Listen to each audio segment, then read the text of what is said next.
Bismillahirrahmanirrahim. Yang berbahagia Datin Cik Fauziah binti Ahmad, Pengerusi Puspanita Negeri Perak, yang berusaha Datin Hajah Nur Hashimah binti Abdul Rahman, Pengerusi Biro Pembangunan Wanita dan Keluarga Puspanita Negeri Perak. Yang dihormati Pengerusi Puspanita Daerah Negeri Perak, ahli-ahli Puspanita, seterusnya hadirin hadirat yang dikasihi sekalian. Mekar mewangi bunga cempaka, sayang harumnya memukau sudah. Majlis bermula tirai dibuka dengan alunan madah yang indah. Assalamualaikum dan salam sejahtera diucapkan kepada semua yang menyaksikan forum ini secara siaran langsung menerusi platform Google Meet dan Facebook Live Puspanita Elektrik. Forum petang ini adalah anjuran Puspanita Negeri Perak dengan kerjasama Puspanita Elektrik sebagai Biro Pembangunan Wanita dan Keluarga. Semoga semuanya berada dalam keadaan sihat walafiat indah. Hadirin sekalian, sesi forum pada petang ini merupakan usaha pihak Puspanita bagi memberi info-info yang akan membantu wanita-wanita mengenai hak-hak wanita dalam harga pusat. Jenis jemputan kita hari ini akan menerangkan mengenai berkenaan ini. Bagi memberikan acara kita pada hari ini, majlis dengan sukacitanya menjemput Syed Muhammad Abdul Syed Ishaq untuk memimpin bacaan doa. Dengan segala hormat yang dipersilakan.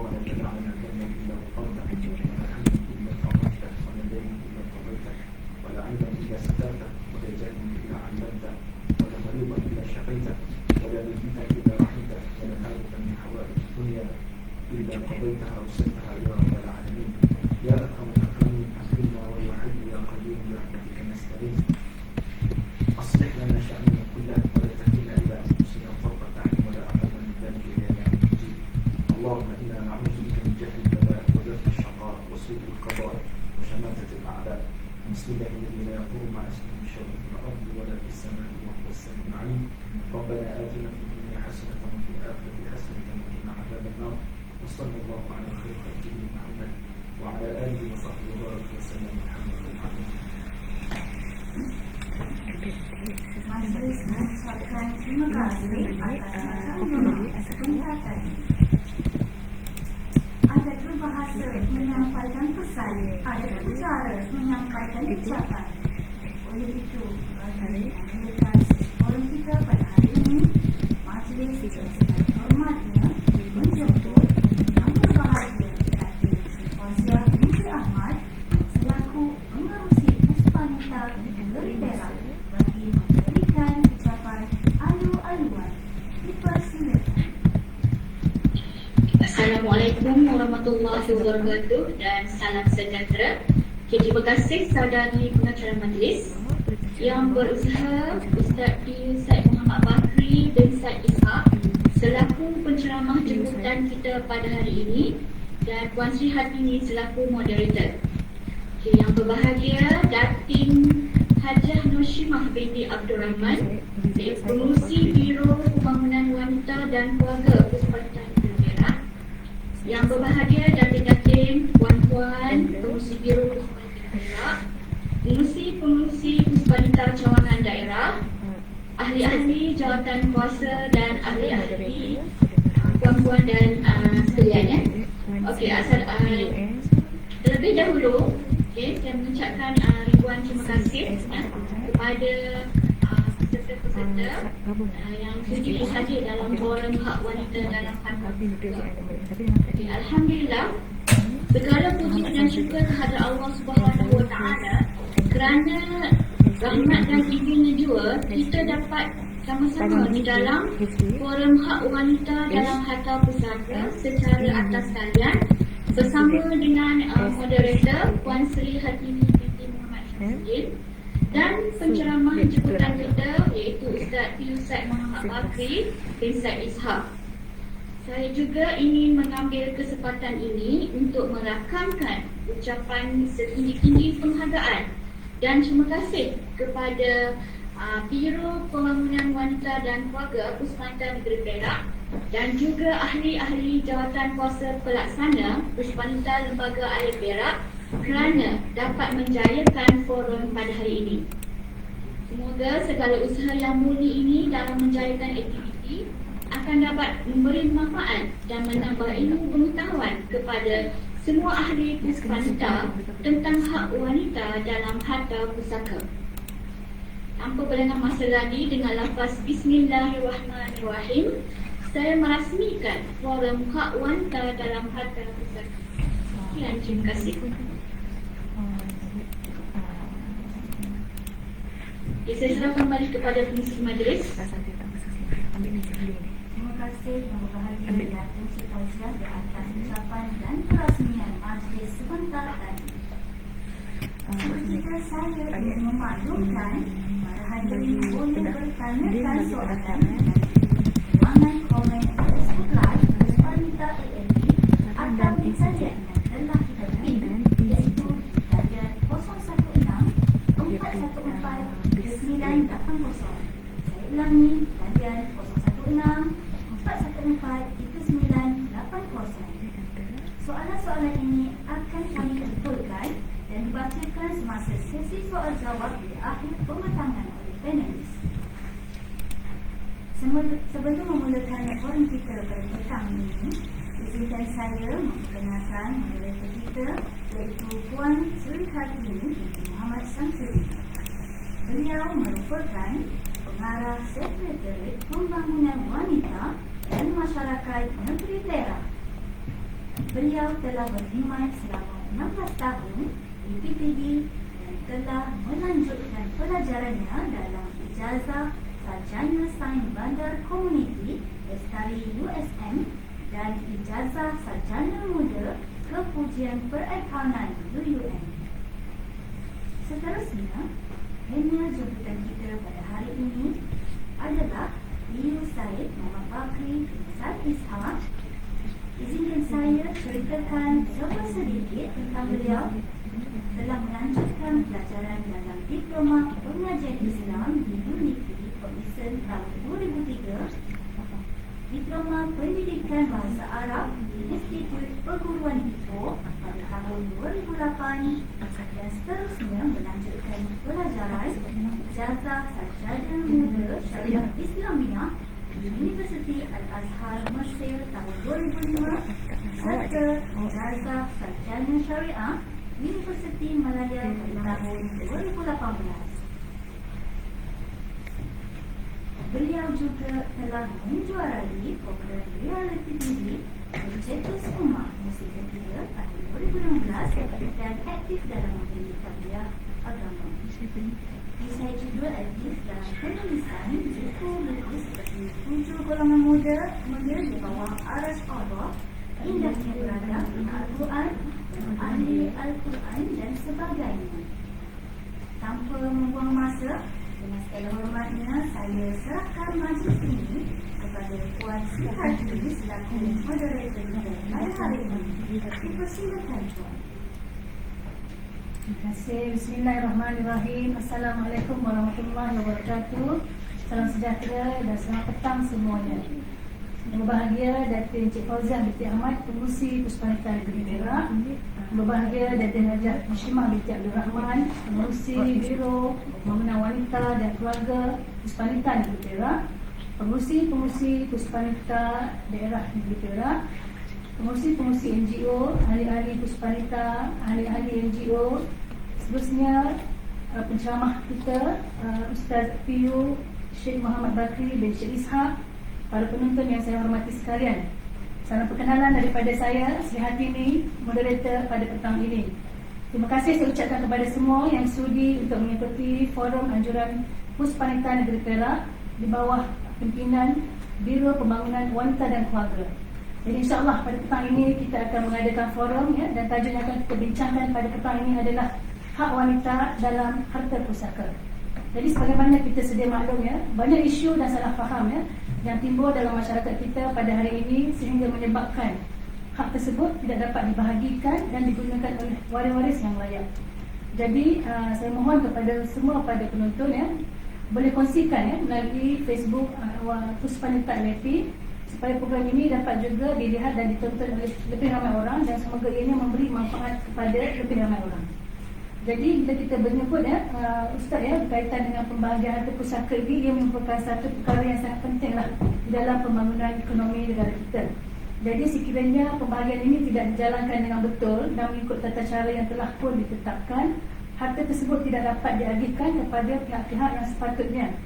Dan menurut laporan yang telah pun dipetik melalui utusan Malaysia pada September 2021 pada tahun ini menunjukkan bahawa sebanyak 90 bilion ya, harta beku dan tidak dituntut dalam negara ini sehingga tahun 2020, dan kebanyakannya iaitu 90% daripada harta beku tersebut adalah milik orang lain.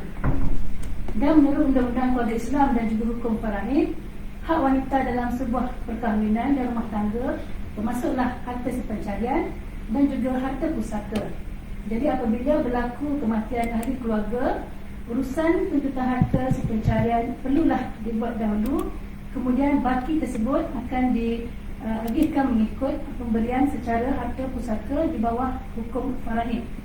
Jadi pada petang ini kita nak membincangkan dan mengetahui apakah hak-hak wanita ya di bawah pembahagian harta pusaka tersebut.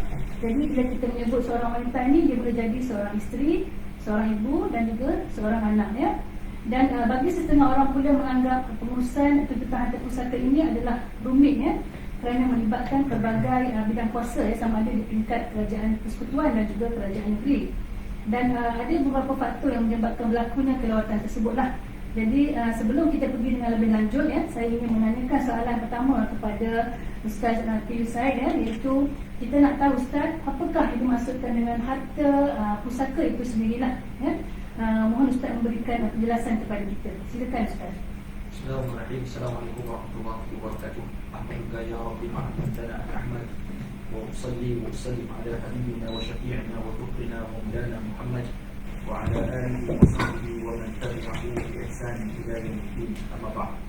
Yang saya hormati Puan Moderator Puan Sri Hatimi binti Muhammad Syamsuddin, juga yang berusaha pengurusi Puspanita Negeri Perak, Berbahagia Datin Encik Fauziah binti Ahmad, Berbahagia Datin Hajah Muslimah binti Abdul Rahman, Biro Pembangunan Wanita dan Keluarga Puspanita Negeri Perak, pengurusi Puspanita Daerah Negeri Perak dan seluruh ahli Puspanita dan seluruh yang dapat menonton program kita pada petang ini. Syukur kepada Allah SWT kerana kita dapat bertemu walaupun mungkin secara maya sahaja, tapi moga mendapat istifadah ataupun pengalaman kepada kita pada petang ini. Tajuk yang panas tapi dibicarakan pada waktu yang mengantuk ini, tapi insyaAllah kita akan cuba kupas sebaik mungkin. Moga Allah SWT merahmati kita insyaAllah. Pertama, saya bukan orang Perak, saya orang Kelantan, jadi cakap rupanya macam patah timur sikit tu yang mana-mana insyaAllah. Jadi bila tanya pada soalan tentang apakah itu harta pusaka, pertama Allah SWT sebenarnya kita semua akan pergi menghadap Allah satu masa nanti. Kita suka atau tak suka, baik pun baik kru, kata orang Manjul, tak dapat tidak kita akan mati. Allah sebut kullu nafsin dha'iqatul maut, setiap yang bernyawa pasti akan mati. Bahkan Imam Tirmizi meriwayatkan satu hadis dalam kitab yang dikarang oleh Syekh Idris Al-Marbawi Bahrul Mazi, menyatakan bahawa kita tadi ni bukan lima tu Puan Selim. Ya, silakan Ustaz. Dia jawapan pendek dia, bukan lima panjang. Jadi bila kita sebut tentang mati ni, kita ada 99 jalan untuk kita mati. Nabi sebut ada 99 jalan untuk kita mati. Kalau kita dapat elak 98 daripada jalan tersebut, sakit jantung, darah tinggi, kencing manis, kencing orang, semua dia berlaku, maka satu jalan tak boleh kita hindari, iaitu namanya tua. Itu sebab waktu ayah saya meninggal dunia 3 tahun lepas, dalam CJ kematian dia tulis sakit apa? Sakit tua. Baik, selepas kita meninggal dunia, sewaktu kita hidup ni kita banyak berusaha, kita bekerja sampai pencen ataupun kita berniaga dan sebagainya, maka harta yang kita tinggalkan itulah disebut oleh para ulama sebagai harta pusaka. Selagi mana kita tak mati, harta itu bukan harta pusaka. Jangan pula kita pandang-pandang jumpa ayah kita kata bila abang nak bagi harta pusaka abang, itu mana anak derhaka. Sebab dia minta dah harta pusaka sebelum ayah tu mati, maka jadi anak itu anak yang berpuaka. Sebab dalam rancangan yang pernah saya handle CSO wasis, iaitu pusaka atau puaka, menceritakan bagaimana masyarakat menjadi puaka dengan sebab harta pusaka. Bahkan yang jadi puaka ni bukan orang biasa-biasa. Ada ustaz macam saya, ada tu imam macam Imam Tadi, ada juga macam-macam. Tapi bila sebut tentang al-fulus ataupun al-mal ini, menyebabkan orang lupa kepada Allah. Jadi kalau tanya persoalan tadi, apakah harta pusaka? Harta pusaka ni apa saja yang ditinggalkan oleh si mati, barang itu mesti berharga dan dikira oleh syarak. Sama ada harta aset tu boleh alih ataupun tidak boleh alih. Aset alih ni contoh duit kita, saham kita dan sebagainya, tak boleh alih. Contoh tanah, rumah, tak boleh nak pikul sekarang rumah. Wallah, itu sangat tadi. Sikit Ustaz, saya nak tanya Ustaz ya, adakah harta pencarian itu termasuk dalam harta pusaka? Harta pencarian ni kalau kita tengok dalam istilahnya HS, awak dah bentuk belum harta pencarian? Harta pencarian ni adakah dikatakan harta pusaka? Jawapannya, harta pencarian tidak termasuk dalam harta pusaka. Cuma dalam kedudukan bila mana kita mengurus harta pusaka, maka dia berada pada kedudukan ketiga ataupun keempat. Selepas bayar hutang, tunaikan wasiat, baru ada tuntutan harta pencarian. Jadi kalau orang menuntut, adalah harta tersebut. Kalau tak dituntut, maka tak adalah harta pencarian. Jadi harta pencarian ni, kalau itu soalan ni saya jawablah, namanya dia bukan harta pusaka.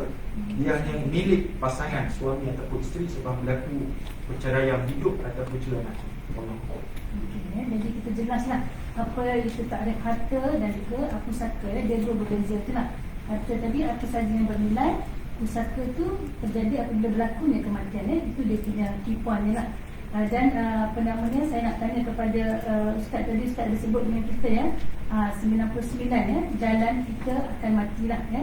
Jadi kematian ahli keluarga ni sama ada daripada suami ya, ibu bapa kita ataupun ahli keluarga kita ni memang sesuatu yang amat menyedihkan bagi kita semua ya.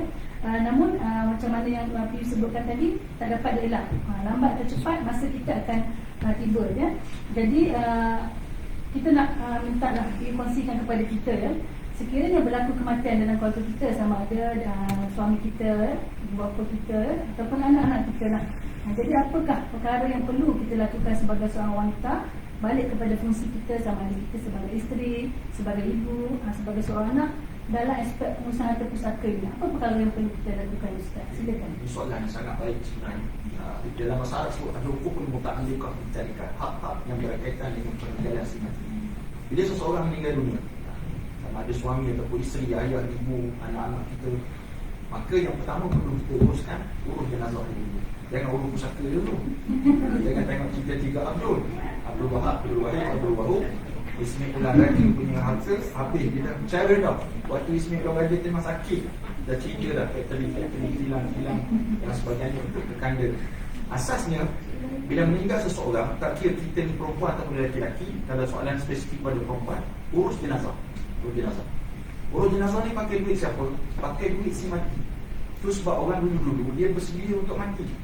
Kita pun bersedia untuk mati, tapi kadang-kadang cakap bersedia. Puan sedih sikit. Belum lagi. Persediaan maksudnya dia dah siap sedia dah. Kapan dia dan sebagainya. Alhamdulillah, insyaAllah dah. Jadi kalau kita buat sekarang, cuba balik nanti kita kata abang nak beli ataupun saya nak beli set kematian, bukan set apa, pengurusan jenazah. Mesti orang akan cakap kita buat hadiah. Semua dah bagi hati lah. Apa wasiat nak bagi, takut nak mati. Hakikatnya itu satu sunnah yang baik. Jadi urus jenazah pakai duit si mati. Okey lah, kalau duit si mati tak ada duit, yang ditinggalkan hanyalah anak-anak, anak bini atau dan sebagainya. Maka perlulah waris-waris dia mengeluarkan dana. Tapi cuma kita kat Malaysia, alhamdulillah, bila kita mati ada geng-geng tanah kubur datang, Tok Haji dan Esok Wasis. Mari datang diurus jenazah kita, sebab kita ada khairat kematian. Setiap masjid ada. Itu pun bayar setahun sekali, pun hutang. RM50 je setahun, tapi hutang. Tok Haji nak tuntut. Tapi walau bagaimana, contoh di Taman Jati, saya pernah tanya Tok Bilal, masjid bernama Al-Fatih, berapa kos pengurusan jenazah? Dia kata kos pengurusan jenazah RM700. 700. Hidup pun susah, mati pun susah sekarang. Tu tengok pula kedudukan tanah kubur kat mana. Nak kubur tepi jalan kat Jalan Pulau Kasar ke, ataupun dekat tengah. Kalau tepi jalan mahal. Tengah tu murah sikit. Kenapa saya kata tengah tu murah? Sebab dia kata tengah ni jauh sikit pada jalan, sunyi sikit. Sedangkan kubur ni tepi jalan ke, tengah jalan, dalam hutan, memang tetap sunyi. Itu maknanya urus jenazah. Yang kedua, bayar hutang si mati. Itu sebab kita kalau ada hutang, itu sebab saya sebut dalam kursus saya atau dalam kelas-kelas, saya kata pastikan kita ada fail kematian. Bunyi macam ganas tu, fail kematian, fail untuk kita letak semua dokumen-dokumen kita. Kalau kita ada harta, letak situ. Kita nak cakap, siapa cakap kat suami lah, ataupun cakap kat isteri, ni abang simpan kat sini, tanah abang ni Meru Perdana Dua dan sebagainya, kat situ letak kita punya hutang-hutang, semua segala mak nenek yang ada tentang diri kita tu letak di situ, supaya mudah bila kita mati je, isteri boleh tahu dan dia buka file, dia tengok apa yang ada. Maka yang paling penting sekali hutang. Selesaikan hutang. Ada kata ustaz, saya dah selesai hutang si mati, habis hutang. Hutang tu habis, duit mu habis, tak ada dalam barang hidup kami, tak aci dah macam ni. Maka aci, bukan aci macam tu, tak boleh main aci. Maka kita kena sedar perkara ni jelas, hutang kena bayar. Dah habis dah boleh bayar hutang, ataupun negatif duit tu terpaksa pula waris bayar. Maka di sana ada perbahasan tentang wajib tak waris bayar. Cuma nak sebutnya, settlekan hutang. Hutang dengan Allah, hutang dengan manusia. Dan dengan Allah, contoh apa yang berzakat dia punya puasa dia punya fidyah dia dan sebagainya, maka kena selesaikan haji ataupun umrah. Kemudian yang ketiga, wasiat yang ditinggalkan kena laksanakan. Dan wasiat pula, mungkin ada soalan selepas ni tentang wasiat ni, sangat panjang perbahasan dia. Cuma wasiat ni apa yang dia pesan sebelum mati. Apa dia punya takrifan wasiat ni? Sesuatu benda yang diberikan selepas mati dia akan dapat. Contoh dia kata, kalau abang mati nanti, Mina, kereta abang tu, abang nak wakafkan kepada Masjid An-Nur Batu Lapang, Faimah. Dia kata nak wakaf situ. Maka tengok kereta ada biji, kereta ada 10 biji, maka wajib kita laksanakan wasiat. Jangan tengok wakaf kereta sebiji tu, hutang pula dari kereta. Jadi adakah wasiat itu perlu dilaksanakan? Maka tengok ada bab-bab ini, perbahasan yang panjang.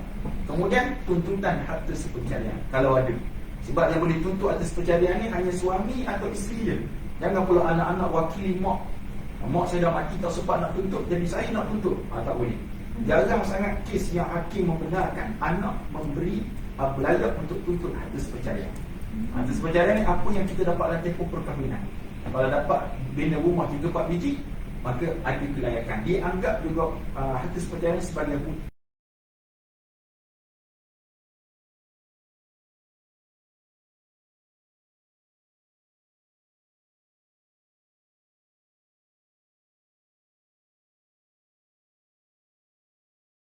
Urus jenazah pun tak lagi, harapkan orang lain. Hutang tidak ada rekod, wasiat tidak dilaksanakan. Jadi banyak menyebabkan proses itu dari panjang. Itulah punca jadi 90 bilion dan sebagainya. Kita dapat kerjasama daripada para waris. Terima kasih, jelas penjelasan daripada PU tadi. Ingat 5 lah PU ya. Tadi PU kata ingat 5 perkara. Ini pun dibagi lagi 5 perkara ya. Nanti kita boleh ulang kaji lah ya. Uruskan jenazah, kena pasti harta, jelaskan hutang, lepas tu laksanakan wasiat, pembagian harta pencarian, barulah urusan harta pusaka ya. Jadi saya nak tanya sikit kepada PU ya. Bilakah masa yang sesuai PU untuk orang isteri itu melaksanakan urusan pembagian harta pusaka ni? Kerana sebagaimana kita sedia maklum, seorang isteri itu bila berlakunya kematian suami tidak ada tempoh edah. Jadi adakah seorang wanita atau isteri itu perlu menunggu habisnya tempoh edah ataupun boleh setelah 4 perkara tadi yang kita kata selesai, kita boleh teruskan dengan pembagian pusaka? Mohon dijelaskan. Kalau tanya tentang isteri mengurus, sebab bila mana seorang pentadbir sama ada dilantik itu isteri kita ataupun anak-anak kita dan sebagainya. Tapi kalau situasi isteri yang kena mentadbir, tak ada orang lain, ada isteri saja ataupun anak-anak masih kecil lagi, adakah perlu diuruskan semasa dalam iddah ataupun selepas iddah? Maka kalau kita lihat, nombor satu, adakah itu daruriyat ataupun disebut sebagai keperluan mendesak untuk selesai awal?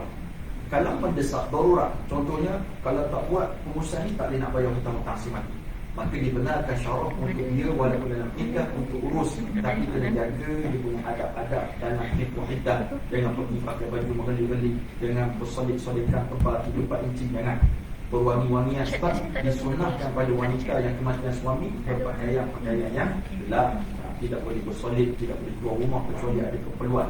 Itu jawapan maknanya waktu bila paling cepat, tengok kepada keperluan. Tengok kalau dia kata kena urus, contoh dia ada tanah atau ada rumah yang perlu pergi ke bank, perlu pergi ke jabat usaha kecil dan sebagainya, maka boleh dia keluar sekadar-kadar itu saja. Bukan mana dia boleh pergi kalau dekat Manjul, pergi jabat pusaka dekat sini kan, dekat USP. Contoh kalau berada di sebelah Maidin Manjul tu, habis tu dia dilepak Maidin Manjul, tak boleh. Jadi urus sahaja urusan dia, boleh balik secepat mana mengikut keperluan itu. Jadi kata kuncinya kita buat demi untuk menjaga kebajikan anak-anak kita lah semua, dan perlu menjagalah adab-adab dan tempoh edah tersebut lah. Okey, jadi Ustaz, bila kita sebut tentang pembedahan harta pusaka ni, kita menggunakan hukum faraid, itu hukum ataupun undang-undang utama lah yang dijadikan panduan dan juga asasnya di dalam pembahagian harta bagi kita orang Islam ni lah. Jadi mohon diterangkan kepada kita apakah ini hukum faraid ini lah yang boleh kita jadikan sebagai panduan untuk kita semua. Silakan Ustaz. Bismillahirrahmanirrahim. Betul Allah SWT bila sebut tentang faraid, faraid inilah kaedah-kaedah ataupun himpunan kaedah-kaedah dan syarat-syarat yang telah ditetapkan oleh syarak dalam menentukan hak milik bagi setiap ahli waris. Itu sebab maknanya bila sebut faraid ni satu ketentuan daripada Allah SWT, bukan yang direka oleh Nabi Muhammad SAW atau direka oleh para sahabat, bukan direka oleh para ulama, tapi disebut oleh Allah. Saya nak tarik perhatian tuan-tuan pada petang, iaitulah kalau kita lihat firman Allah tentang solat, Allah kata wa aqimus solat, dan dirikan sembahyang. Allah suruh kita sembahyang. Tapi kita pernah jumpa tak dalam Quran ayat yang Allah suruh, Allah tunjuk cara solat? Tak ada. Cara rukuk macam mana, cara sujud macam mana, cara bagi salam macam mana, tak ada. Yang ada Nabi sebut sallu kama ra'aitumuni usalli, kamu sembahyang sebagaimana kamu lihat aku sembahyang. Nabi tukang terang kepada kita cara solat. Tonton juga tentang haji. Kita bawa umrah, ni nak pergi bulan 12 ni, umrah. Tonton. Maka Allah kata wa atimul hajj wal umrata lillah, sempurnakan haji dan umrah kerana Allah. Tapi ada tak dalam Quran sebut cara nak pakai ihram? Tak ada. Cara nak manasik haji? Tak ada. Nak lontar? Tak ada. Nak tawaf? Tak ada. Maka Nabi sebut khudu anni manasikakum, ambil daripada saya kerja buat haji kamu dan umrah kamu. Maka Nabi itu kan bilang. Tapi bila sebut tentang faraid, Allah terang satu-satu. Orang kampung saya kata one by one, terang. Perempuan ni dapat berapa, anak perempuan dapat berapa, orang lelaki dapat berapa, ibu dapat berapa, ayah dapat berapa. Allah terang satu-satu sebab Allah Maha tahu. Manusia ni bila sebut duit, al-fulusu fi dunia, belakang pesan sekali, al-fulusu fi dunia, duit di dunia ni. Sampai bukan setakat Allah sebut, Allah nyatakan lagi sifat kita ni manusia. Zuyina linnas, dihiasi hidup manusia ni hubbus syahwat minan nisa. Kita suka, kalau lelaki suka perempuan, perempuan suka lelaki. Itu fitrah. Kecuali lah yang baru nikah perempuan dengan perempuan, itu kambing pun pening dengan kedudukan mereka. Jangan sebut tentang Allah SWT macam mana Allah kata dihiasi hidup kita. Lelaki suka perempuan, perempuan suka lelaki. Walaupun kita suka anak-anak, ni letih kerja ni, balik pukul 5, jumpa anak, hilang tu letih. Tension tadi dengan pelanggan, tak? Bila jumpa anak, hilang tension. Ada juga jumpa anak bertambah tension, buat ada. Tapi kena cek balik sebab apa. wal banin, dan paling penting wal qanatir, perhiasan-perhiasan. Ini sifat manusia. Kita suka zahab, emas, wal fiddah, perak. Orang perempuan suka sangat ni. Tak lalu kedai emas tu tak berhenti, tak bergerak. Gerak gitu. Macam sebab apa? Nak suruh suami masuk kedai emas. Itu sifat kita. Maka itu sebab Allah Subhanahu Wa Taala datangkan hukum yang sangat menarik ini. Allah terang tentang kefarduan dia, Allah terang syarat-syarat dia supaya manusia ambil pedoman dan jangan ikut suka. Ini kadang-kadang nak bagi ikut suka, jadi itu masalah pada kita. Allah. Okey, terima kasih Ustaz ya. Jadi hukum faraid ni Ustaz, kita sebagai orang Islam, adakah kita perlu mengikut sepenuhnya hukum faraid tersebut ataupun ada keadaan lain mungkin keadaan melalui hadiah, hibah ataupun dengan perbincangan persetujuan bersama yang boleh digunakan di dalam selain kita menggunakan hukum faraid itu sepenuhnya. Mohon Ustaz luaskan. Ini soalan yang sangat rare lah. Ustaz, kalau saya nak bagi sama kata boleh tak? Ustaz, kalau saya ambil hukum faraid boleh tak? Ini soalan yang sangat biasa ditanya. Baik. Bila biasa ditanya, maka kita balik pada hadis Rasul sallallahu alaihi wasallam. Nabi kata ta'allamul faraid wa 'allimuhan nas. Belajarlah faraid dan ajarkan kepada manusia. Fa inni mur'un maqbudun, aku nak wafat kata Rasulullah. Wa inna hadzal ilma sayuqbad, dan ilmu ni akan diangkat oleh Allah. Cara Allah angkat ilmu ni, Allah matikan ulama satu. Ada juga ulama contemporary ni yang terkini kata maksud ilmu ni akan diangkat bukan bermakna ilmu ni tak ada. Ilmu ni ada, buku ni ada, USM ada kalkulator dia, USIM ada kalkulator dia, syarikat-syarikat yang buat hibah semua ada kalkulator dia. Tapi pada masa tu orang tak nak ikut faraid. Yang ni yang saya nak bagi penerangan kepada tuan-tuan. Kalau Puan Sri tanya ada tak hukum lain, kalau berkait selepas mati yang paling bagus faraid, itu yang paling tepat sekali.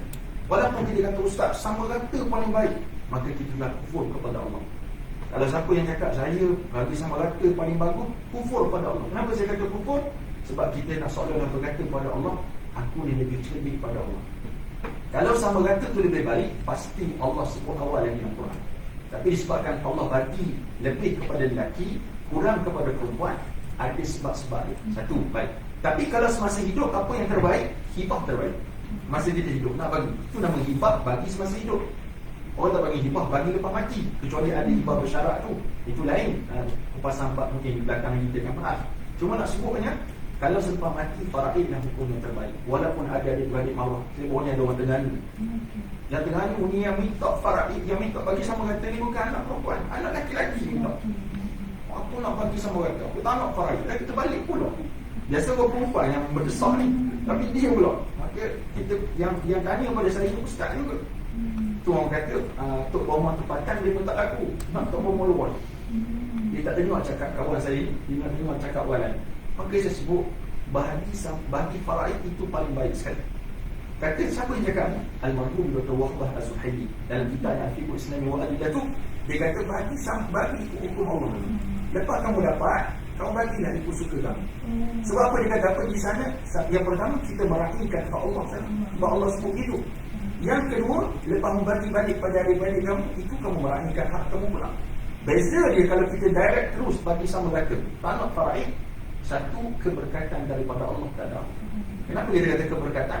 Sebab Allah sebut macam ni, mu nak yang ni, mu anggap kamu terbaik. Sedangkan Allah Alimun Khabir, Allah Maha Tahu, Allah Maha Bijaksana. Dan yang paling hebat lagi kata betul orang lagi, itu lebih dekat kepada ikhlas. Sebab dia kadang-kadang bila mana buat mesyuarat, akak ni akak sulung, dia pula jenis kak long kawasan. Yang tarik kereta ni. Yang hebat. Dia kata kamu kena dengar cakap kak long menyusukan kamu dan menyusu. Kamu kena dengar bagi susu dia, susu dah cari diri. Mana dah sebutnya dia dengar. Jadi hati ni takut ngikut adik dia, setuju, ada hati tak ikhlas. Jadi bila mana kita ikut faraid hak kita, kita boleh bagi-bagi ke kak long kawasan tadi, ikut kehendak Allah. Terima kasih Ustaz ya. Jadi saya sangat jelas itu kerana saya tanya soalan itu kerana banyak berlaku dalam masyarakat kita. Jadi kita ambil tadi yang Ustaz sebut tadi, ambil keberkatan daripada harta tersebut. Lepas tu kalau kita nak agih sama rata, itu atas hati kita, keikhlasan kita. Itu dia punya poinnya ya.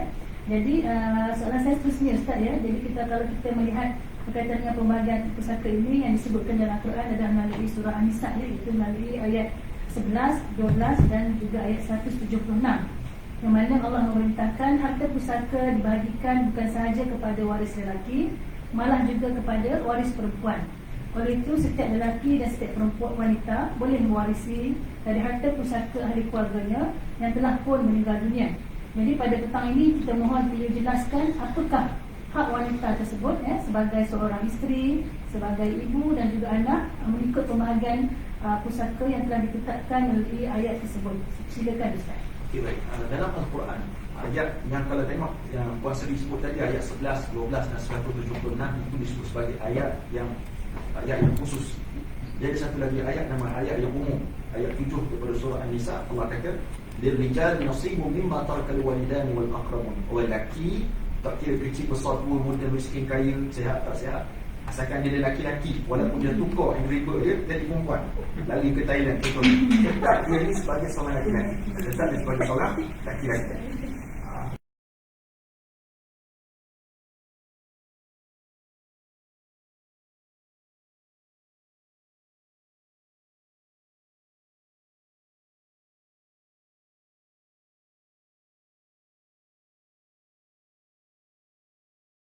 Bukan kepada jantina tersebut. Kalau ada lelaki-lelaki, dia lelaki-lelaki lah. Pada perempuan. Yang masalah pun sama muskil. Dua-dua berfungsi. Lelaki berfungsi, perempuan berfungsi. Maka macam mana nak buat? Kata ulama, ada perbahasan. Itu kena tengok buku lah. Saya boleh buku Faraid Permasalahan dan Dokumen. Bukan campaign, tak bawa pun. Cuma boleh cari insyaAllah. Cuma saya sebut, bila mana ayat umum ni Allah kata lelaki ada hak, perempuan ada hak. Mimma qalla minhu aw kasur, sikit ataupun banyak, nasiban mafruḍa, ketentuan yang Allah telah tetapkan. Baik, kalau seorang puasa tadi tanya, apa hak wanita? Ada orang anggap wanita dapat sikit, Ustaz. Saya anggap kami mana sikit dia dapat. Bahkan ada sistem Islam, satu fahaman NGO yang diharamkan oleh kerajaan Selangor, iaitu dia menegakkan, dia kata mesti perempuan dapat sama rata, sama rasa. Itu dia nak cerita benda tu. Yang sama rata. Sebab dia nak sama. Dari sudut akal kita betul. Akal kita kata memang kena adil ni sama-sama, RM10, itu akal kita. Tapi Islam menetapkan agama bukan pakai akal. Sama Nabi kata, kalau dah agama ni pakai akal, kalau kita pakai khuf, tahu konsep khuf tahu? Yang kita pakai boleh. Kata Nabi, kalau dah agama ni daripada akal, pastilah tapak khuf tu patut kita sapu daripada atas. Kalau kita belajar khuf, sapu khuf ni kita sapu atas, tak sapu kat bawah untuk ambil wuduk. Tapi disebabkan akal kita kata patut bawah, sebab kita pijak. Tapi hakikatnya tak begitu. Baik, terima kasih Allah SWT senang. Bila sebut tentang hukuman, orang kata perempuan dapat sikit, sebenarnya tak betul. Macam boleh ada satu kes, sahabat saya tanya, dia kata Ustaz, kakak ipar dia kematian ibu. Kakak dia, ibu dia meninggal, dia ada seorang dia anak perempuan. Bila seorang anak perempuan, dia dapat apa? 1/2 kan dapat. Kalau ramai 2/3. Baik, ibu dia ni adik beradik kandung 2 orang. Lepas tu dia ada adik-beradik sebapak ada seorang, lelaki. Lepas tu dia ada anak-anak saudara dan sebagainya. Mula-mula kawan saya tanya, dia tak sebut yang 2 adik-beradik perempuan, dia tunjuk, dia sebut adik-beradik sebapa lelaki tadi. Maka saya kata, maka yang perempuan tu akan dapat separuh, lelaki tu akan dapat pada pakcik tadi, adik-beradik mak dia, sebapa tadi. Tiba-tiba mari soalan kedua, dia kata ada pula adik-beradik kandung. Bila datang adik-beradik kandung, 2 orang adik-beradik kandung ibu. Maka dekat sana, dua-dua ni perempuan, anak perempuan, 2 saudara kandung perempuan. Maka yang anak ni dapat 1/2, baki tu dapat terus kepada 2 adik-beradik perempuan tadi. Yang lelaki tadi tu, walaupun dia lelaki, walaupun dia sebapa, bahasa kita ni sebapak tu kandung lah juga, cuma beza ibu je. Tapi dalam tarik lain, dia ada syaqiq, saudara kandung, mak bapak sama. Ada li'ab, bapak sama, mak lain. Ada li'um, mak sama, bapak lain. Dia kena perbezakan macam tu. Sama juga perkataan zawj. Zawj ni isteri, zawj juga suami. Tapi kalau kita nisbah pada faraid, dia jadi zawjah, tambah tak kat belakang. Itu isteri untuk beza antara keadaan macam tu. Jadi dalam isu ni saya jawab, 2 adik-beradik tadi akan dapat baki harta. Adik-beradik yang tanya tu bila kawan saya sebut, malah dia, ni sesat ni dia kata. Patut lelaki lah dapat, perempuan tak dapat. Dia pun tadi pun pula tak puas hati. Maka kata, mu tak percaya kat aku, master pun faraid, awak PhD ni pun faraid juga ni, mu tak percaya. Tak apalah, aku bukan tak percaya, cuma tak tenteram hati. Maka kita tengah orang macam tu.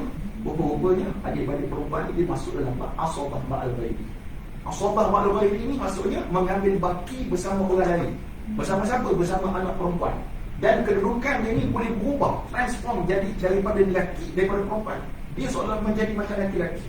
Maksudnya kalau kita kata perempuan dapat situ, tak tepat sangatlah. Kenapa saya kata tak tepat sangat? Sebab tanggungjawab dalam hidup kita ni lelaki yang bertanggungjawab. Walaupun gaji isteri kita CEO, CEO, contoh CEO lembaga air Selangor tu, isteri CEO, gaji besar, atau CEO KPJ ke, isteri dia, tapi suami dia driver CEO, tetap suami kena tanggung isteri. Tetap tanggung isteri. Bukan sebab isteri aku gaji 40,000, aku gaji 2,000, isteri tanggung aku. Tak boleh. Tanggungjawab pada suami. Tapi yang masalah berlaku pada kita yang menjadi nampak tak comel Faraid ni bukan salah Faraid. Faraid ni ibarat kereta Lamborghini. Saya ada Lamborghini, ada seorang lagi macam contoh Ustaz Suhaimi ada Lamborghini bro. Dia pakar pemanduan kereta-kereta sport. Saya tak pakar langsung. Kita kereta pakai kancing gitu je. Kalau saya bawa Lamborghini dengan Ustaz Suhaimi bawa Lamborghini, mana lagi tempat pemanduan ni? Apa lah Ustaz Suhaimi lagi? Sebab dia bawa dengan cantik. Adakah bila saya bawa salah, saya salahkan kereta? Tak boleh, kita salahkan diri saya. Maka banyak berlaku lelaki tu yang kadang-kadang dia menghilangkan tanggungjawab yang wujud pada diri dia. Itu menyebabkan nampak tak comel je. Kalau mak tua, aku jaga. Ayah tua, orang perempuan jaga. Bila mati, anak lelaki datang. Ini banyak berlaku macam tu. Hakikatnya walaupun begitu, itu gambaran sebut ketidakfahaman kita pada tanggungjawab yang berlaku dalam masyarakat. Saya banyak pada saya bentang tentang kita kerja. Contoh berlaku di Johor. Johor ni yang berlaku anak derhaka pada mak dia. Anak dia ni waktu mak tua dia hantar rumah orang tua tu. Rumah tu. Bila mak mati dia pun berebut atas tanah, atas kubur mak sampai Datuk mantan Mufti Johor kata apa? Ini maknanya bukti mata duitan yang berlaku dalam masyarakat. Jadi kalau tanya pada saya, memang ada hak masing-masing. Saya sebut lari soalan, cuma saya sebut anak perempuan kalau seorang 1/2, kalau ramai 2/3, isteri kalau tidak ada anak suami kita akan dapat 1/4, kalau ada anak 1/8, ibu 1/3 jika dia tidak ada bagi si mati itu anak, ataupun 1/6 jika si mati itu menyai anak atau menyai adik-beradik lebih daripada seorang. Allah Alam. Kalau ada lain tu boleh tanya. Itu dia punya formula lah Ustaz ya. Maknanya 1/4, 1/8, 1/3, 1/6 tu formula dia lah, mengikutkan sistem Faraid tadi dan dia mengikut status waris tersebut jugalah. Cuma saya nak tanya Ustaz, dalam setengah kes kita tengok ada juga harta pusaka ini dia tidak pergi kepada waris, malah diserahkan kepada pihak Baitul Mal. Jadi dalam keadaan bagaimanakah nak Baitul Mal boleh mengambil ataupun mendapatkan harta pusaka yang tidak oleh si mati itu tidak diberikan sepenuhnya kepada keluarga ataupun ahli waris? Situasi boleh berlaku kalau harta itu akan dapat kepada Baitul Mal. Baitul Mal ni dalam mazhab kita, mazhab Imam Syafi'i ni, dia akan mewarisi bagi sesiapa yang tidak ada ahli waris asabah. Asabah ni apa dia? Ahli waris yang dapat memiliki baki harta. Contoh saya kata tadi, contohnya Muhammad mati, dia ada anak perempuan seorang nama Nairofa. Seorang tu je anak. Hanya tak pakcik tak ada, pakcik tak ada, semua tak ada. Dia anak bulu betul, yang anak-anak sebatang kala. Seorang dia. Maka dia akan dapat separuh. Separuh lagi itu akan pergi ke Baitul Mal. Ada kata Ustaz, apa Baitul Mal? Tak ada kena-mena Baitul Mal. Dalam mazhab Imam Syafi'i kata Baitul Mal itu bersifat umum. Kalau kita bagi semua dalam perempuan ni, dia seorang yang dapat. Tapi kalau kita bagi ke Baitul Mal separuh tu, Baitul Mal boleh bagi pada orang miskin dan sebagainya. Ekonomi umat Islam akan bertambah. Itu mazhab Imam Syafi'i. Tapi juga pandangan dalam mazhab Syafi'i juga dalam isu namanya rad. Rad itu maknanya mengembalikan balik hak itu kepada anak tadi ataupun kepada waris perempuan. Contoh macam ni, mak mati tinggal Nalofa tadi kan. Nalofa dapat separuh. Kalau kita guna rad tu akan dapat balik pada anak perempuan tadi. Mana 100% dapat. Tetapi konsep kita di Malaysia, rad tidak diimplementasi. Tidak digunakan. Kalau digunakan gaya Cina, maknanya gaya Fitri kemudian mana sebab kenapa tak digunakan? Sebab kita lihat kepada kepentingan umum. Tapi dalam tesis saya nanti PhD saya nak bahas ni lah. Sebab saya lihat kalau ni rod perlu diperkenalkan juga. Contohnya kepada waris yang miskin. Waris yang miskin keperluan juga. Sebab ada juga kes yang kadang-kadang benda kecil-kecil. Ayam, itik, kita kata ni bukan pusaka. Ayam, itik pusaka. Telur ayam, telur itik tu pusaka Melaka. Singlet ayam. Sebab ada orang yang dianggap harta pusaka ni duit. Duit belanga tak bukan duit. Patut ada benda yang perlu diserahkan kepada Baitul Mal juga sebagai pemilik harta, tapi tak diserah. Dan Baitul Mal pun kadang-kadang tak ambil cara yang ni. Dia ambil tengok duit, tanah. Tu je. Betul? Ni yang realiti.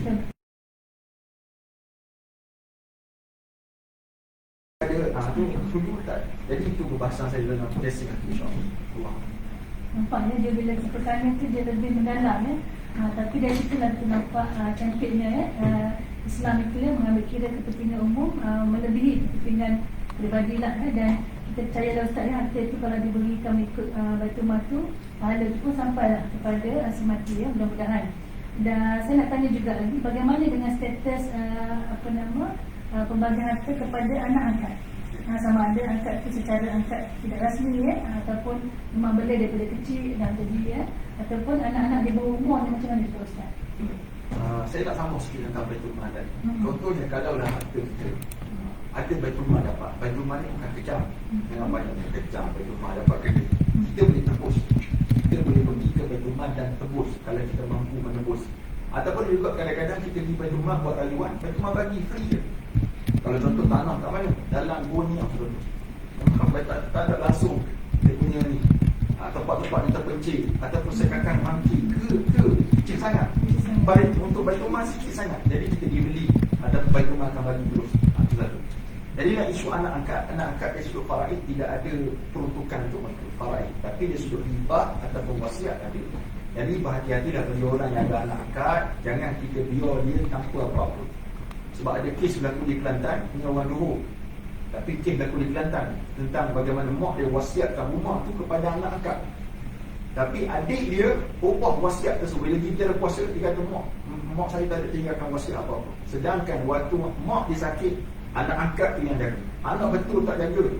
Tapi bila mana matinya, tak dilaksanakan wasiat tersebut, maka kesian kat dia.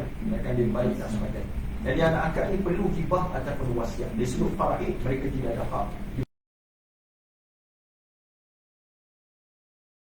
Pemegang amanah sama ada ibu dia ataupun yang mana yang siqah yang dipercayai. Kalau biasa anak kecil mati suami ibu lah, ataupun kalau mati nama isteri mungkin suami ataupun datuk dia ataupun nenek dia yang mana paling akrab dan paling rapat. Sebab banyak juga kes yang mati anak-anak dia nak jadi pentadbir, tapi kepentingan cucu dia tak ada. Banyak berlaku macam kes yang berlaku yang mengadu pada sini cikgu sekolah, Cikgu Zakiah. Dia kata apa? Ada satu kes suami ni mati, dia ada 2 anak lelaki-lelaki. Dia 2 anak lelaki-lelaki, kemudian kerja pula kerja di Petronas, bukan kerja kat PAM tu kan tu gaji kecil, ni gaji besar. Entah bukan nak beli, bukan nak sebut. Maknanya gaji besar. Cerita ni tentang soal gaji besar. Ada anak 2 orang, dia letak nama dalam KSP tu nama ibu dia.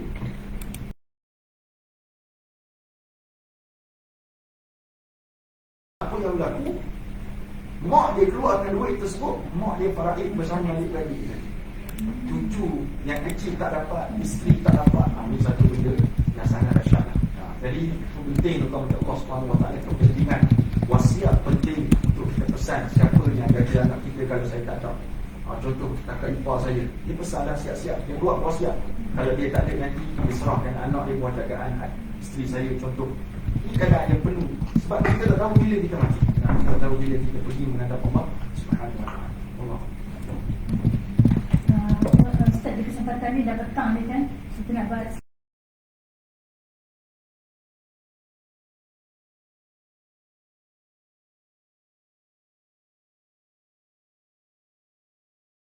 dia ada isteri dan dia ada seorang anak lelaki, dia ada seorang anak perempuan ya. Jadi bagaimana tak pembahagian harta tersebut lah, kalau boleh kita kongsikan kepada kita ya. Mohon jadi kita kalau kita berada dalam situasi itu, kita sebagai isteri, kita sebagai anak perempuan ya, ataupun kita sebagai kita boleh tahu berapa hak yang kita boleh dapat daripada harta segala si mati. Masih kita pernah berkata Allah Subhanahu Wa Taala kalau berlaku kes macam tu, isteri ada anak lelaki, ada anak perempuan, isteri kena dapat 1/8 sebab si mati ada suriat. maka bakti harta tersebut akan dapat pada anak laki-laki dan anak perempuan. Disebut Zakari mislu hazil unsayain. Lelaki dapat 2, perempuan dapat 1. Kalau tengok sini ada catatan disebut bahawa anak lelaki akan dapat jumlahnya, kalau 100,000 anak lelaki dapat 58,333. Ini secara ringkas ni, dia ada cara pengiraan yang tepat. Yang paling risau sekali kaedah macam ni lah. Dia kira macam ni tanpa mengikut kaedah yang betul. Walaupun jawapan tu betul, jalan kira tu salah. Kalau saya jadi guru, saya akan bagi 1 markah. Kalau kira macam ni, 1 markah. Sebab pengiraan salah. Jawapan tu, cara berjalan tu salah. Ada kata tak kira lah ustaz, kau hutang belantara asalkan sampai. Tak, dia sudah faraid. Ini lah masalah. Sebab banyak kadang-kadang orang berniaga, dia pergi bawa, dia bawa kalkulator. Mati, siapa mati makcik? Makcik mati. Mana dia cakap mati tu? Makcik dah mati. Dia akan kira. Bila kita kata, kalau lah kalkulator ni tak ada, kamu boleh kira tak? Dia kata, saya tak boleh kira, saya pakai ni. Maka dia beriman kepada kalkulator saja. Mana dia tidak ada ilmu. Itu juga salah satu yang ulama kata, ilmu ni akan diangkat oleh Allah SWT. Tapi jawapannya betul lah. Mengkadar Allah. Bagi setengah keadaan ya, Ustaz ya, kata nak si apa nama waris ini ya, jadi tidak mempunyai anak lelaki, cuma ada anak perempuan saja.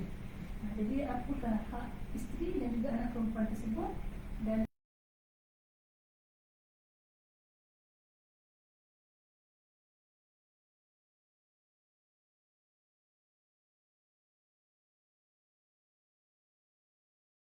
laki-laki. tidak ada anak lelaki. Tak ada anak laki-laki. Anak laki-laki ataupun ayah kita adalah disebut sebagai undertaker ataupun astroman dalam keluarga. Amat sangat kuat. Ada je mereka ni menyebabkan adik-beradik kita takkan dapat apa-apa. Tetapi jika tak ada, contohnya si fulan tu meninggal dunia, dia ada anak perempuan 2 orang, ada isteri. Sebab 2 tu, kalau ada ayah, lainlah ceritanya. Tapi kalau ada 2 macam ni, tengok mati isteri akan dapat 1/8, anak-anak tu akan dapat 2/3. Kalau ada bakti akan dapat kepada adik-beradik. Kalau ayah dia ada, akan dapat bakti tu kepada ayah. Kalau mak ada, akan dapat juga pada mak 1/6. Maka ayah akan dapat bakti dan sebagainya. Isu ni tuan-tuan Allah SWT yang berlaku pada kita. Contoh baru ni, bukan barulah setahun 2 tahun sebelum PKP, datang seorang orang kaya jumpa saya. Orang kaya ni jarang mengaku kaya, tapi dia mengaku dia kaya. Tak apalah, saya banyak duit sah. Masalah saya tak ada anak lelaki. Saya kata apa masalah tak ada lelaki-lelaki? Ialah masalah saya, kalau saya mati, adik-adik saya dapat. Saya tak suka yang tu. Sebenarnya kita kena betul dia punya pandangan, mindset yang kita kena betul. Kenapa tak suka? Kita tanya kenapa suka? Sebab memang saya tak cakap sejak dulu lagi dengan dia. Itu masalah kita. Tapi hakikatnya Allah sebut hukum wa abna hukum, mak bapak kamu, anak-anak kamu, la tadruna ayyuhum aqrabu lakum nafa'. Kamu tak tahu siapa di antara mereka lepas kamu mati nanti yang paling manfaat kepada kamu. Dr. Zulkifli, mantan menteri kita sebut apa? Mungkin kita benci sangat pada dia, tiba-tiba bila dia dapat faraid pada dia, mungkin berubah dia punya pandang. Itu sebab Nabi pernah sebut, sedekahlah kamu kepada seseorang walaupun orang tu kamu benci. Saya pandai sebut je, saya kalau benci memang tak bagi pun. Tapi Nabi sebut, kalau benci bagi juga. Sebab apa? Dia boleh melatih diri untuk sifat ikhlas. Sama juga ni. Tapi pakcik dia jumpa saya tu mewah muka lah. Sebab dia tak, saya bagi pandangan tak mengikut kehendak dia. Sebab ada orang bertanya, dia nak ikut kehendak dia. Nak juga jawapan tu mesti tepat. Kalau tak, dia akan tanya lagi dan sebagainya. Bagaimana dalam isu ni, kalau dah tidak ada, sebab kalau dah tidak ada waris laki-laki, maka kepergilah harta mencapai tadi pergi ke Baitul Mal dan sebagainya. Allah. Satu lagi Ustaz saya nak tanya ya. Bagi kita ibu bapa lah ketika berlaku kematian, kata anak kita, anak bujang lelaki meninggal, dan anak kita ni belum kahwin Ustaz ya. Jadi kita sebagai ibu, apa hak kita ke atas harta ini jika oleh anak kita tersebut? Hak seorang ibu kadarnya ada 3 kaedah ulama sebut dalam hadis Al-Quran dan pandangan ulama. Yang pertama, ibu layak mendapat 1/3 dengan 2 syarat. Yang pertama, si mati tidak ada zuriat, dan ataupun si mati tidak mempunyai adik-beradik lebih daripada seorang. Yang kedua, ibu dapat 1/6. Ketika mana bila? Ketika mana si mati itu ada zuriat ataupun ada adik-beradik lebih daripada seorang. Yang ketiga disebut sebagai 1/3 baki. Ini ada 2 permasalahan, iaitu ketika mana seorang itu mati, meninggalkan suami, meninggalkan ayah, meninggalkan ibu, ataupun meninggalkan isteri, meninggalkan ayah, meninggalkan ibu. Jadi maknanya ibu kadarnya macam tu lah. Dalam situasi soalan Puan Sri tanya tadi, Dia tak kahwin tapi dia ada ibu. Maka tengok dia ada tak adik-beradik. Kalau ada adik-beradik, maka ibu tadi 1/6, lebih pada seorang. Kalau tak ada adik-beradik ataupun ada seorang dia kakak, maka ibu akan dapat 1/3. Tapi tengok pula, ada kes contohnya dia meninggal, ada ibu, ada ayah, ada adik-beradik. Kalau kita lihat, ibu akan dapat 1/3 kalau tidak ada adik-beradik lebih pada seorang.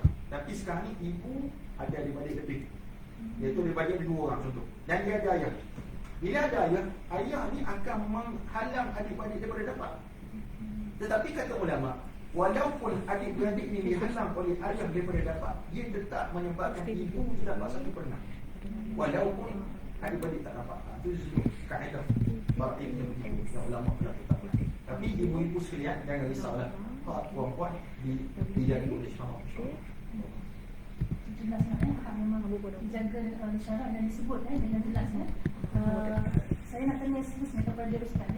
Sedangkan kita lihat berlakunya pernikahan ataupun permusuhan, malah ada menyebabkan bergaduh. Dan kalau kita tengok dalam negara kita ni pun ada banyak sampai dibawa kepada kisaman apabila berlakunya perebutan berlaku dalam harta pusaka ini.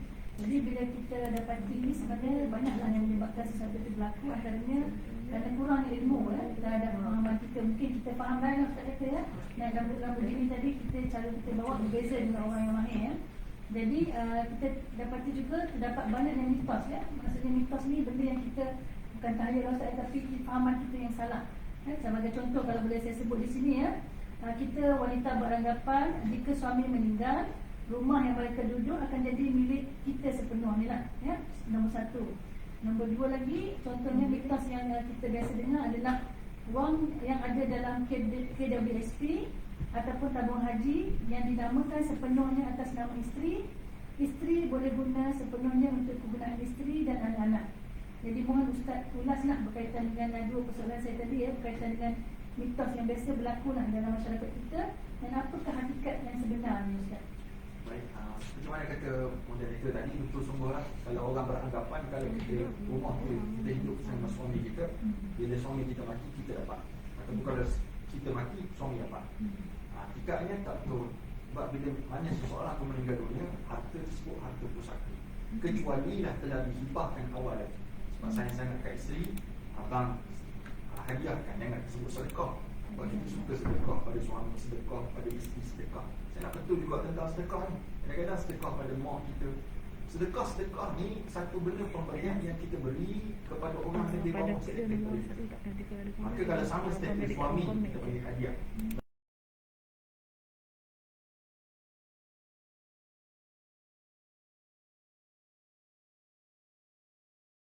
Beratur rumah tersebut, maka pujuklah suami. Sebab saya pernah pergi ke Bangi, ke Gombak, pergi ke Gombak. Rumah sana kecil-kecil, tapi harganya ya Rabbi, ya Rabbana lakal hamdu kama yang baru. Rumah kecil, kalau tengok dekat sini belah Melu 2C, Melu 2P tu, tapi di sana harganya 600,000, 700,000. Ada orang makcik jumpa saya dekat Ustaz, makcik menangis lah. Yang kenapa makcik menangis? Suami makcik tak nak hibah rumah kepada makcik. Tengok makcik pujuk. Dia hibah kepada makcik akan tenang dia keluar. Apa tahu dia. Sebenarnya hakikatnya hibah tak hibah itu rezeki kita. Kalau suami bagi hibah itu rezeki. Kalau suami senyap sampai curah senyap maka perlu difaraikan rumah tersebut. Jadi utama Allah SWT kena jadah isu. Sama juga utama Allah SWT duit-duit simpanan kita dalam KWSP, tabung haji. Kalau penama hanya wasi pemegang amanah, bukan pemilik mutlak. Sebab jangan pula senyap-senyap. Ada kes banyak, saya cerita banyak kes lah, banyak orang tanya. Ada seorang hamba Allah ni, perempuan, dia meninggal dunia. Sebelum meninggal dunia, dia letak 3 penama KWSP dia. Suami, ibu.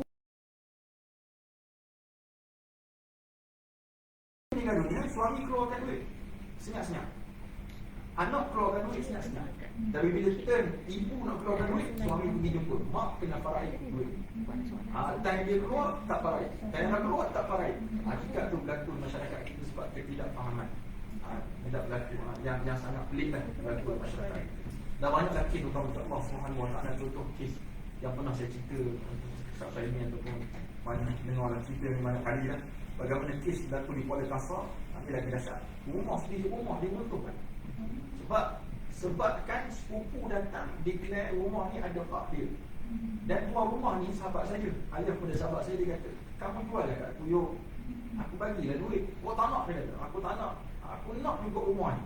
Bila sebut nak rumah ni, dengan tak nak tu, ada walaupun bahagian dia sikit, tapi ada bahagian dia.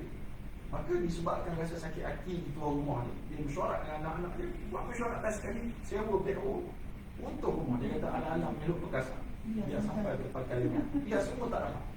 Ini masyarakat berlaku, banyak lagi kes jahannam lah, kes yang tipu mak lah, banyak yang berlaku masyarakat kita sebab ketidakfahaman pada hukum Allah Subhanahu wa ta'ala. Masalah ketidakfahaman ni memang betul lah Ustaz ya. Tapi ada juga yang disebut sebagai duit terpijak ataupun duit terhidup Ustaz. Ya. Ini saya nak kongsi pengalaman saya sewaktu berkhidmat di Jabatan Pembangunan Wanita dulu ya. Ada warga emas yang datang kepada saya berumur 60-an ya. Baru kematian suami ya. Jadi si isteri telah pun hidup bersama suami lebih 40 tahun ya, saya dimaklumkan. Dan dia ada 2 anak perempuan ya. Dan mereka dah duduk di rumah tu lebih 25 tahun. Jadi bila suami meninggal, rumah tersebut perlu ikut faraid. Dan bapa kepada suami atau adik-beradik ada hak lah Ustaz ya. Jadi mungkin adik-beradik suami itu selama ni dia tak sedar dia ada hak. Tiba-tiba dapat pula ada hak kan ya. Dan rumah tu dinilaikan. Dan saya dimaklumkan mereka perlu membayarlah portion ya kepada keluarga suami itu dalam jumlah yang besar, iaitu 100,000 lah kita kata contoh Ustaz ya. Jadi wanita tersebut, ibu tunggal tersebut tak mampu nak bayar Ustaz. Jadi lastnya dia keluar daripada rumah tu dengan anak dia dan datang ke jabatan kita pada masa itu untuk minta rumah disediakan oleh kerajaan. Jadi saya rasa itu bukan kes terpencil lah Ustaz ya, banyak berlaku di tempat-tempat lain jugalah. Jadi bagaimanakah kita nak ambil langkah-langkah proaktif ataupun jika kita menjadi wanita tersebut, isteri tersebut, apa yang perlu dia lakukan ya, sebagai untuk menjaga kebajikan dia, kebajikan anak-anak, dan perlu jugalah mengamalkan hukum tersebut. Yang pertama itu tahu Allah SWT, kes umpama ini sangat-sangat banyak. Yang pertama, tuan-tuan kena betulkan paradigma kita, iaitu faraid ini wajib tak kita tutup. Satu hal, baik hukum betul kena ambil, tidak kena seksa ke saya dalam kubur. Sebenarnya dalam faraid ada satu hukum namanya tafaruj, keluar daripada pemilikan, keluar sama ada dengan imbalan ataupun tak ada imbalan. Maka saya tak nak, contohlah diri saya sendiri, saya ada 7 adik-beradik di Bandung Puan Tamah. Ayah saya meninggalkan tanah tak besar, suku ekar tak sampai. Saya ada 7 adik-beradik. Ada adik-beradik yang susah. Kakak saya kerja angkat kayu dan badan ketul nak punya angkat kayu, tapi berhentilah sebab sangat saya suruh berhentilah, sebab sangat sedih tengok. Jadi saya mungkin agak senang dekat Perak ni, Pak negeri tuan-tuan macam Allah SWT ni agak senang, ada kerja, ada dan sebagainya. Maka dia sebut pada adik-beradik saya, aku tak ambuh, aku tak nak. Orang Terengganu kata tak ambuh, tak ambuh, aku tak nak, I don't want lah, saya tak nak ambuh. Anggaplah aku bagi pada kamu. Ada konsep takharuj, tapi orang tak faham ini. Yang dia faham, aku nak hak aku. Apa nak aku nak hak aku. Jadi macam kita, sama juga berlaku di Penang. Seorang makcik ni, dia kahwin dengan suami dia, hidup berpuluh tahun, tapi tak ada suriat. Yang ada, bila suami dia mati, dia ada seorang isteri, makcik tu, dan ada seorang adik lelaki. Isteri dapat 1/4, adik lelaki dapat baki harta. Dia ada rumah sebiji, harga 700,000. Dia tanya adik ipar dia, abang dah mati ni, bukan nak kahwin dengan dia, abang dah mati ni. Dia kata macam mana rumah ni? Dia kata, kak, saya tak nak rumah ni kak, saya tak nak rumah ni kak, tapi kak bayar berapa harga bahagian rumah ni pada saya. Dia kata mula-mula saya tak nak tu, dia gerak. Bila sebut suruh bayar tu, mangkau tak. Itu sebab macam Allah, kalau kita tahu ada kes macam ni, kita ada satu konsep namanya hibah. Tahu dah kalau berlaku macam ni, kita dah tahu perangai adik-beradik kita macam ni. Bukan kita nak menafikan faraid, tapi sebab semasa kita hidup lagi, maka buatlah hibah bagi perancangan seperti itu. Tapi kalau kita tahu adik-beradik kita dah tak betul, memang asyik balah mengisi kita je, kita pun tak buat apa-apa, maka natijah ni tunggulah tak apa yang akan terjadi. Cuma nasihat saya kepada tuan-tuan macam Allah SWT sekalian, buatlah perancangan yang terbaik. Perancangan pusaka tak salah, cuma jangan menafikan hak pusaka saja. Itu menjadi kesalahan kepada Allah. Perancangan pusaka tu dia punya key point tu lah ya. Dan ini bulan satu Ustaz, saya nak tanya situasi banyak juga berlaku. Contohnya ya, kita bina rumah lah, suami isteri ya. tanah tu adalah tanah suami lah ya. Tapi kita bina rumah tu guna duit kita. Macam contoh saya bekerja kan, saya buat loan kerajaan ya. Rumah tu macam rumah saya lah, saya yang buat loan dan sebagainya. Tapi dibina atas tanah pusaka suami. Jadi bila kita suami meninggal, kita berhadapan rumah tu adalah rumah kita lah. Jadi ini juga mitos Ustaz ya. Mohon Ustaz ulas sikit lah supaya kita wanita selain daripada kita nak tahu yang hak kita yang betul, yang mitos ni pun kita kena tahu juga Ustaz, supaya menjadi pedoman kepada kita. Silakan Ustaz. Yang pertama, langit tidak selalu berserah. Kadang-kadang kita cakap taklah, tak apalah, saya bayar semua, tak apalah, tak apa, mati suami atau mati kita. Baik, isu sekarang tuan-tuan Allah SWT sekalian, kita perlu ada rekod hitam putih pembayaran. Kalau dah situasi kalau kita ada anak-anak, tak apa, tak ada anak pula, rumah kita buat, tanah-tanah suami, kita tak ada anak, tak ada anak, yang ada adik-beradik dia. Jadi kita ada kena hitam putih bahawa rumah ni kita punya, supaya bawa ke depan yang Arif Hakim ataupun pegawai pesaka nanti, dia boleh bagi satu keputusan yang sangat adil kepada kita. Tapi kalau kita hanya percaya langit, bulan bintang sebagai saksi saja, bawa depan yang Arif Hakim, memang tak laku. Jadi perlu kepada pembuktian. Jadi saya harap kepada tuan-tuan yang macam Allah SWT kes macam ni, maka buatlah dokumen. Buat dokumen supaya membuktikan bahawa itu ada hak kita kat situ. Sebab banyak kes, bukan satu kes, dua kes, banyak. Contoh di Terengganu, kes suami dia macam kes tadi, isteri bos, suami dia driver dia. Sebab cinta punya pasal, tak kira bos tak driver, nikah. Itu jodoh. Kalau sudah jodoh, kata Ustaz Daniel, kalau dah jodoh, bila dia menikah, takdirnya dia beli rumah. Bos duit lebih banyak, beli rumah letak nama suami. Bukan untuk bagi suami, saja letak je bagi suami. Nah, akhirnya suami ni mati. Suami ni mati, dia tidak ada suriat. Adik-beradik dia datang, mak ayah datang, tuntut. Sampai sekarang kita pasal. Sebab dia ada bukti bahawa duit tu, duit dia. Nah, dia bayar kot tu, resit buang betul. Tak bagi. Maka persediaan sangat penting. Persediaan sangat penting. Fail kematian tu mesti ada untuk kita tulis apa yang kita telah sumbangkan semasa hidup. Dan bagi waris-waris lain, janganlah tamak kepada harta orang. Kita sangat tamak ke masalah kita sebenarnya. Tamak bukan sikit-sikit orang. Saya pernah jumpa kes yang perlu selesai RM200-300. Tapi nak juga duit dia. Kalau tidak, kena seksa orang curang kubur. Yang saya belum minta. Kan pernah tersebar video makcik beda. Dan dia kata dia pergi majlis agama Islam Selangor. Majlis Selangor kata dalam gelas balonnya ada nama bapak. Maknanya kalau ada nama bapak lagi, maksudnya kubur bapak tu gelap. Sebab apa? Tak selesai urusan dia dengan dunia. Ini satu mitos yang sangat luar biasa. Mitos yang tersebar dan ramai orang percaya. Siapa dia kata kesian ayah saya Ustaz, tak selesai lagi kita tanah ni, gelap dalam kubur ayah saya. Itu tak betul. Hakikatnya kes kita memang dia tahu kata Imam Qurtubi, cuma tidak sampai gelap kubur, tidak blackout dan sebagainya. Tak ada. Allah. Jadi jelas sebenarnya hak kita sebagai ibu, sebagai isteri tadi ya. Satu lagi Ustaz dalam kita berperanan sebagai isteri dan ibu ni ya, ada juga kes kita dapati bila berlaku kematian suami tu ya, suami ada tinggal cash lah dalam akaun bank. Biasa isteri mesti tahu apa nombor PIN suami, kad dia berapa, mestilah kan. Anak memang tak tahu lah biasanya Ustaz ya. Jadi isteri juga dia cerdik panjangkan, digunakan semua duit tu Ustaz. Boleh ke Ustaz? Yang pertamanya, harta pusaka haram kita ambil tanpa maklumkan kepada waris yang lain. Haram kita ambil. Tapi kalau kita ambil sebab keperluan, nak beli susu anak, nak beli pampers, nak beli makanan dan sebagainya, kena catat berapa kita ambil dan kita qada balik, maklumkan. Dan bukan semua waris ni zalim dah ke. Bahkan Allah SWT sepatutnya kalau tak ambil pun tak apa, bila kita meninggal, suami dia meninggal, tanggungjawab tu akan teralih kepada bapa suami ataupun adik-beradik suami. Tapi yang ni lah orang tak kisah, mati je harta dipandang nombor 1, tanggungjawab dia letak nombor 15. Jadi masalah betul kepada kita masyarakat. Itu sebab dalam kajian master saya Puan Sri, saya kaji tentang bagaimana nak masukkan kurikulum faraid masuk dalam pendidikan Islam. Alhamdulillah 2 tahun lepas dah masuk. Start PKP pertama dah masuk dah. Dalam subjek pendidikan Islam ada subjek miras faraid.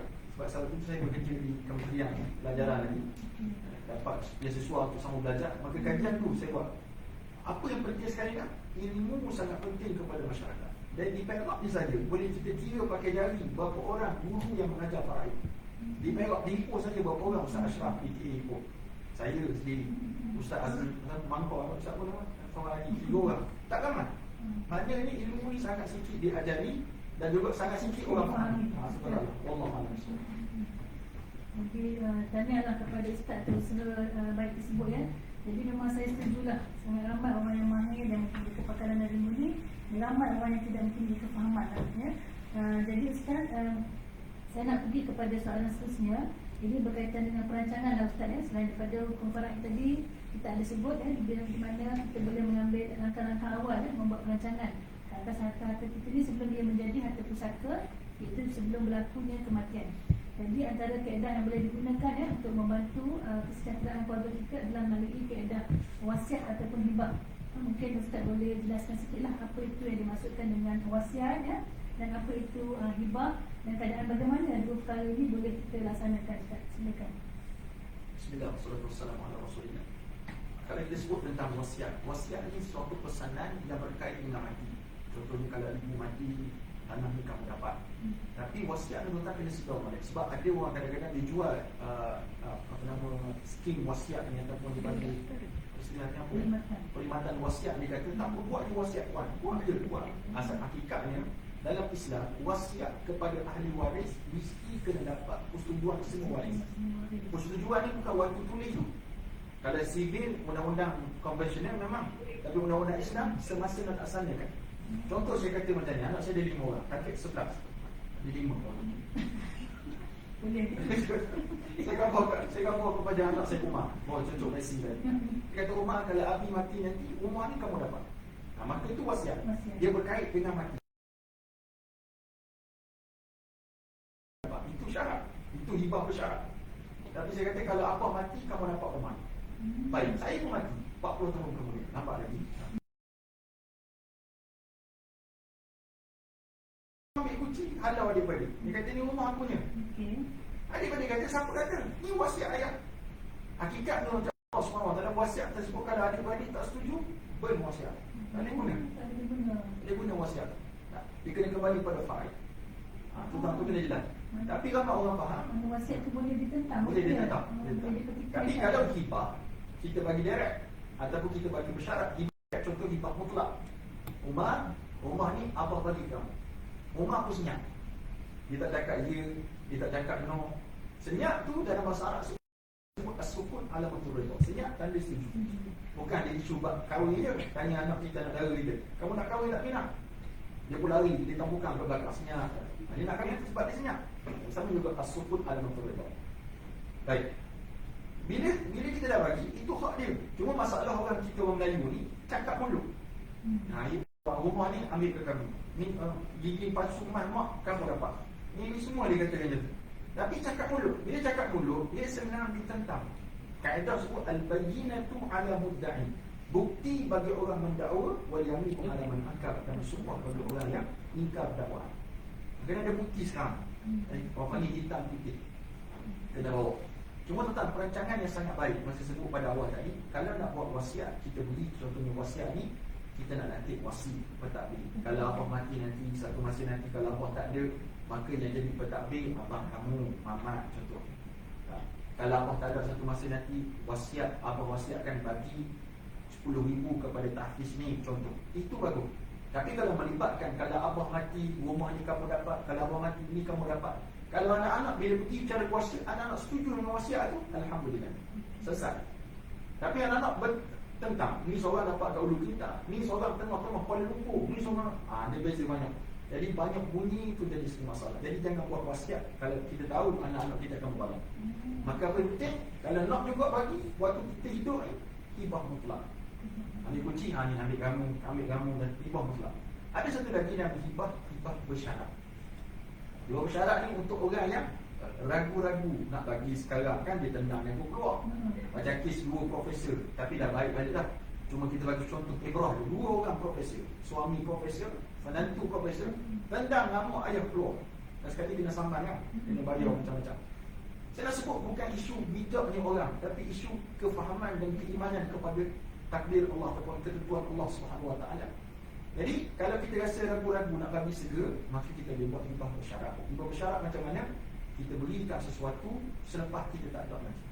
Tapi kena buat dokumen hibah.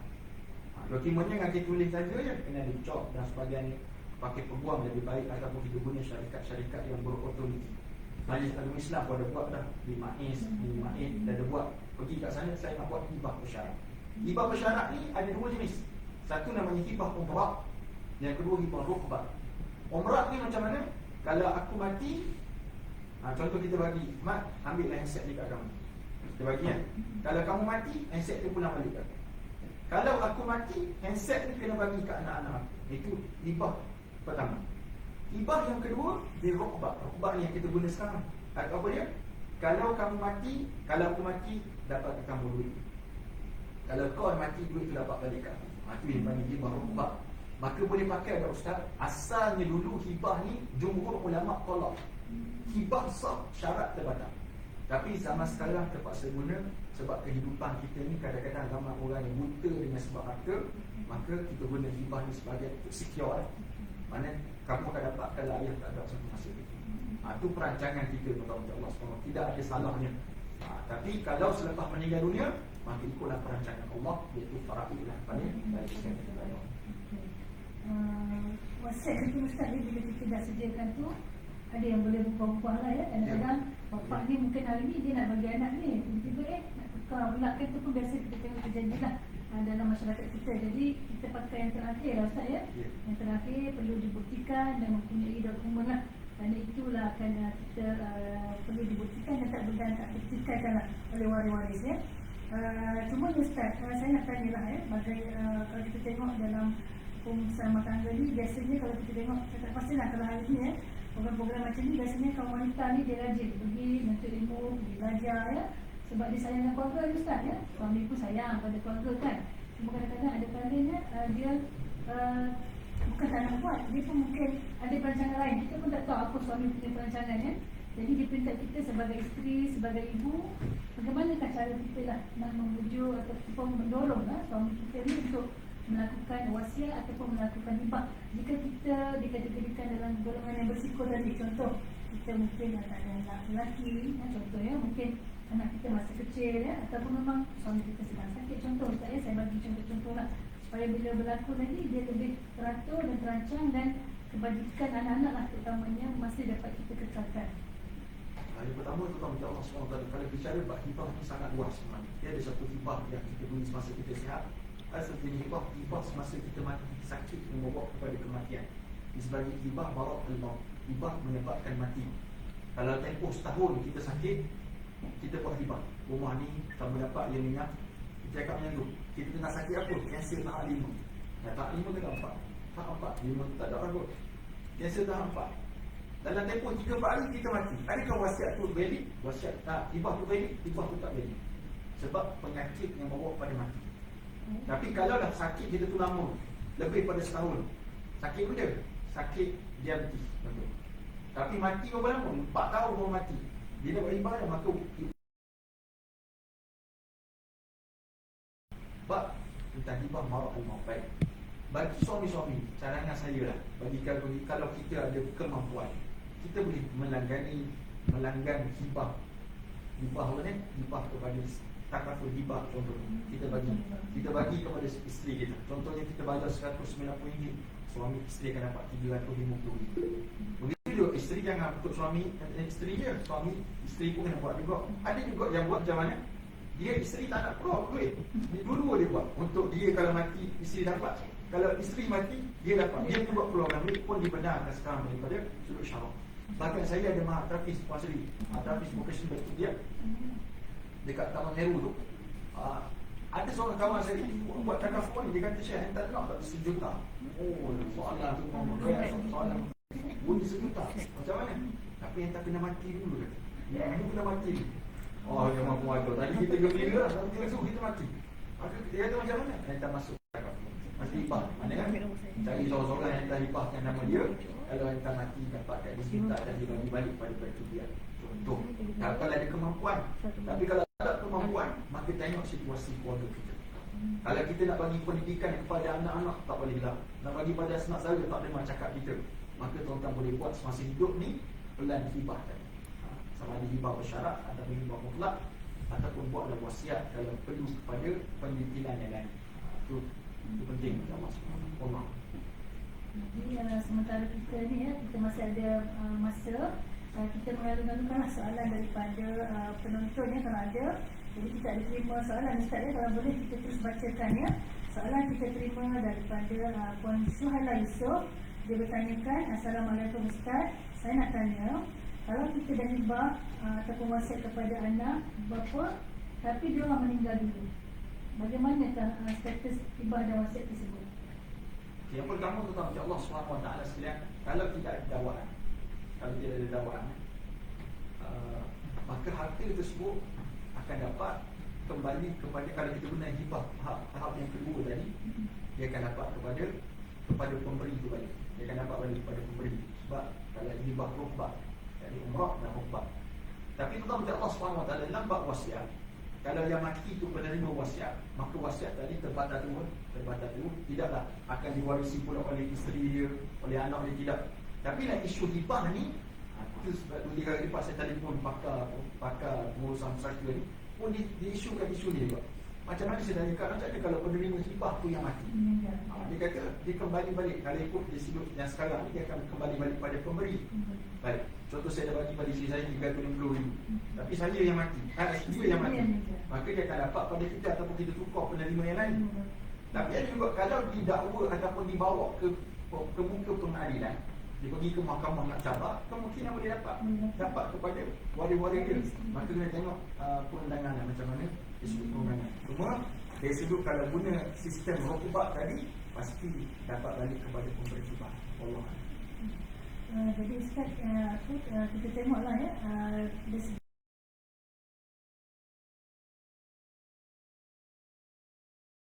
itu kita boleh buat sendiri dan kita boleh membuat persiapan awal lah. Tapi mungkin bagi kebanyakan orang tak ada ilmu dan tak ada kefahaman jadi mereka mungkin boleh menggunakan perkhidmatan. Siapa yang boleh tolong mereka ni Ustaz? Ke mana mereka nak pergi? Ada yang kata pergi Jabat Tanah untuk kata pusaka, ada yang kata pergi ke Mahkamah Tinggi, ada yang kata pergi ke JKPTG. Jadi di manakah mereka nak mendapatkan perkhidmatan ni ataupun nak dapatkan bantuan ni? Ke mana waris-waris ni boleh dapatkan bantuan? Silakan Ustaz. Yang pertamanya tuan-tuan, saya dah bawa buku ni saya tak jual, tapi sahabat saya, guru kami Ustaz Husain Sabit, Panduan Ringkas Ilmu Faraid dan Pengurusan Harta Pusaka. Buku ni kecil je, tapi sangat detail. Boleh baca ringkas sangat. Tuan-tuan, harganya pun tak mahal, RM10. RM10. Dia ada dah cetakan besi terbaru dia. Cuma kita nak sebut tentang Allah SWT, bila mana meninggal seseorang, kalaulah berlaku kematian seseorang, kalau harta bawah 2 juta, boleh ditakdir ataupun diurus di pejabat pusaka kecil saja. Tapi kalau lebih pada 2 juta, pergi ke mahkamah tinggi. Jadi makin banyak duit anda, makin tinggilah nak kena pergi mahkamah tinggi. Jadi betul-betul itulah tempat ni. Sama ada aset tak alih ataupun aset alih, dua-dua boleh diselesaikan di sana. Cuma tentang mahkamah ni lah, orang nak bunyi mahkamah ni orang akan takut. Orang takut. Bunyi pegawai ni orang takut. Sampai tahap takutnya, sampai tahap tak urus tu. Dia berjabatkan sampai 90 bilion harta pusaka tidak dituntut harta beku ni. Bayangkan tentang 90,000 juta ringgit. Kalau boleh digunakan untuk maslahat umum, alangkah bahagianya kepada masyarakat kita. Wallah. Yang penting sekali kalau ada masalah, tuan-tuan, carilah orang yang berautoriti untuk bercakap. Jangan kita tanya semua. Tidak semua Tok Imam tahu, tidak semua Tok Bilal tahu, tak semua Ustaz tahu. Kadang-kadang kita tanya ni, saya belajar usuluddin, saya belajar tasawuf, saya belajar ni, saya belajar fiqh bab jenayah, tak belajar bab faraid. Maka kita cari orang yang berautoriti. Sebab ada satu kes, Puan Seri, ni guru besar, dia guna fatwa Tok Imam, surau dia. Dia tanya tentang duit dalam tamu haji. Ada penama isteri dan penama anak sulung. Dia ada anak-anak yang lain. Dia tanya Ustaz ni kata kalau ada penama, hak demo. Dia sebut hak demo. Jadi mak pun pakai seorang, anak pun pakai seorang. Sampailah anak ni tadi pergi satu kuliah faraid, dia tersertak. Bila Ustaz tu cerita, bukan duit dia saja, duit adik-adik lain. Duit habis lah. Boleh kita kata habis sesat tak? Dia kena pergi minta maaf. Saya mengajar di Al-Barakah, Ustaz Datuk Sarkazi. Ada mungkin berlaku 7-8 tahun dulu. Seorang pakcik bekas anggota tentera meninggal dah, dia nikah. Masya Allah, dia datang lepas saya kuliah bab faraid ni, cerita bab hukum ni, dia mari mata merah. Saya tak marah saya, rupanya menangis. Kisahnya bagaimana? Kisah bagaimana dia ni diamanahkan oleh ayah dia tukar nama masa jadi hidup, tukar nama dia untuk senang pentadbiran. Boleh dibagi pada adik-adik, tapi dia makan seorang.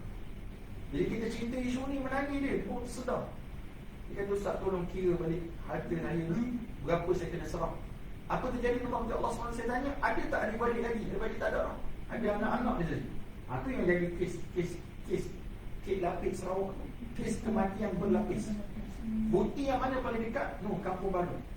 Kampung Baru satu lot tanah harga 2-30 juta. Sebelum jumpa seorang bauli pergi ke Sungai Buaya, bukan bauli yang 2 tahun sebelum PKP.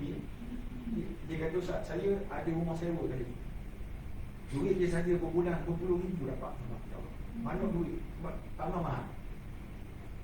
Jadi isu macam ni, waris 300-400 orang waris. Nak cari kat mana? Ini kesan daripada kita jahil dalam urusan ilmu ni. Dan boleh betul sekali Allah SWT kena bertanya.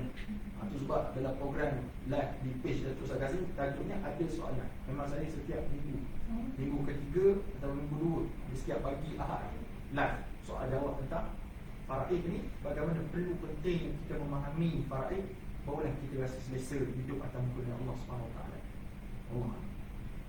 Banyak lagi sebenarnya ilmu yang perlu kita belajar dan kita pelajari. Jadi saya kira ini satu program yang dianjurkan oleh Biro di bawah berbagai Datuk, satu permulaan yang sangat bagus lah. Mungkin sekali ini kita perlu adakan lagi lah ya, bersama dengan Ustaz Tio. Kita boleh jemput lagi dan mungkin kita boleh adakan nak bengkel TOT pula lepas ni nanti untuk ahli puspanita kita. Kita sertifikatkanlah diri kita supaya kita sendiri pun boleh membantu kawan-kawan kita dekat luar sana ya. Paling kurang kalau Ustaz ada 10 ilmu tu, kita dapat 2 faham pun okey lah Ustaz kan, daripada sebelum ni banyak lagi yang kita masih belum tahu ya. Ini satu soalan lagi Ustaz yang ditanyakan ya. Jika suami meninggal ya, namun harta yang ditinggalkan oleh suami itu adalah harta yang dipinjam. Kadang-kadang ada suami dia berniaga ya, mungkin dia orang letakkan sebagai nama pemegang saham, tapi bukan dia sebenarnya, dia sebagai proksi Ustaz. Jadi kadang-kadang berlaku dalam masyarakat kita ya. Jadi isteri ingat itu harta suami. Mungkin suami gaya hidupnya mewah, belanja sebab itu mungkin ya pada masa dia hidup lah, dia mungkin mengusahakan sesuatu dan dia dapat ganjaran dia lah ya, tapi bukan milik dia yang sebenar. Mungkin orang parking kat dia, orang bagi dia pinjam, contoh orang bagi kita gunakan kenderaan, contohlah saya bagi contoh ya. Jadi adakah harta itu boleh diwariskan kepada si isteri ataupun waris-waris termasuk anak-anak? Silakan Ustaz. Baik, terima kasih kepada yang bertanya yang jelas kepada kita, jelas kepada kita bahawa kalau harta itu bukan suami kita punya, maka itu bukanlah harta pusaka. Maka kita kena serah kepada pemiliknya. Benar betul ya? Kalau kita warisi pula harta tersebut, maka kita nak makan secara batil. Allah kata wala taqulu amwalakum bainakum bil batil. Jangan kau makan harta di kalangan kamu secara batil. Allah larang perkara tersebut. Maka jelaslah soalan itu sangat jelas bahawa harta itu bukan harta pusaka, perlu difaradkan. Kecuali lah pemberi pinjam tu kata tak apa kami bagi. Maka bolehlah dibagikan insya-Allah. Okey, jelas ya. Dan soalan seterusnya Ustaz yang kita terima adalah ini bagi isteri-isteri yang berpoligami Ustaz ya. Maksudnya suami ada lebih daripada isteri ya, lebih daripada satu isteri lah. Jadi ada perkahwinan tersebut, sama ada isteri tersebut didaftarkan secara sah dan ada juga yang tidak didaftarkan secara sah lah. Jadi bagaimanakah hak isteri tersebut dari segi perundangan dalam tentang harta pusaka tersebut? Yang pertama saya jawab di sudut hukum. Sudut hukum. Kalau dah perkahwinan tu sah, sama ada dia kahwin di Lombok ke, Selatan Thai ke, di Amerika ke enggak. Kalau perkahwinan itu sah mengikut syarat dan hukum dia, maka isteri itu tetap hak mendapat pusaka, tetap wujud. Tapi di sudut perundangan negara kita, kalau tidak didaftarkan, memang tak boleh nak ya. Maka walau bagaimanapun, kalau isteri pertama tahu suami dia telah berpoligami ataupun berkahwin, walaupun berbalah sampai tahap perang dunia ke-8 dan sebagainya, tapi dia tahu suami dia tu ada isteri lain, maka haram kepada isteri tersebut menuntut pengetahuan tersebut. Maksudnya tak menafikan isteri kecuali lah betul-betul memang tu perempuan simpanan suami dia itu memang tak dapat lah. Tapi kalau dia berkahwin sah pernikahan tersebut, maka ada hak tersebut fardhu, maka kita kena serah. Sebab ada kes berlaku puan sendiri yang berlaku. Ini bukan kes, bukan yang nikah di luar negara tu, bukan nikah di tepi jalan, bukan. Nikah yang lama. Daripada kecil dia jaga anak tiri dia sampai anak tiri besar. Kata menatang ni. Kalau bagi anu kata menatang ni animal. Menatang minyak yang penuh. Tapi hakikatnya yang berapa nak boleh saya di Masjid Ustaz Zashar. Dia kata bila besar je dia, suami dia mati, terus kena tendang. Bayang, ini bukan isu yang nikah senyap-senyap. Ini nikah tegang-tegang. Bukan sekat tegang-tegang, bukan poligami. Ibu tiri, memang nikah kali kedua sebab isteri pertama meninggal pun kena tendang. Jadi isu ni, sentimen perasaan kita tu, memang kita rasa sakit hati ataupun kita rasa hati ke arwah suami kita. Tapi hakikatnya kita kena jelas, hukum tetap hukum. Ada hak pada dia, cuma ikutlah kadar yang syarak telah tetapkan. Kalau nikah 2 orang, ada anak, 1/8 bahagilah 2 orang. Tapi isteri pertama jangan risau sebab mereka hidup dah lama. Maka ada tuntutan harta sepercayaan boleh dituntut dulu. Sebab kena selesai yang tu dulu. Kalau ada tuntutan, kena selesai dulu yang tu, baru difarai. Maka dapat 2 kali, secure dan sikit kita. Ataupun kalau suami poligami cakap, abang kena ambil hibah untuk saya, 2 juta. Contohlah, contoh. Jangan kita mengambil hak awal lain, saya dah berusaha lah. Jadi ada juga yang dinyatakan di sini Ustaz ya. Ada juga bila berlaku pergaduhan suami dan isteri ya, berlaku.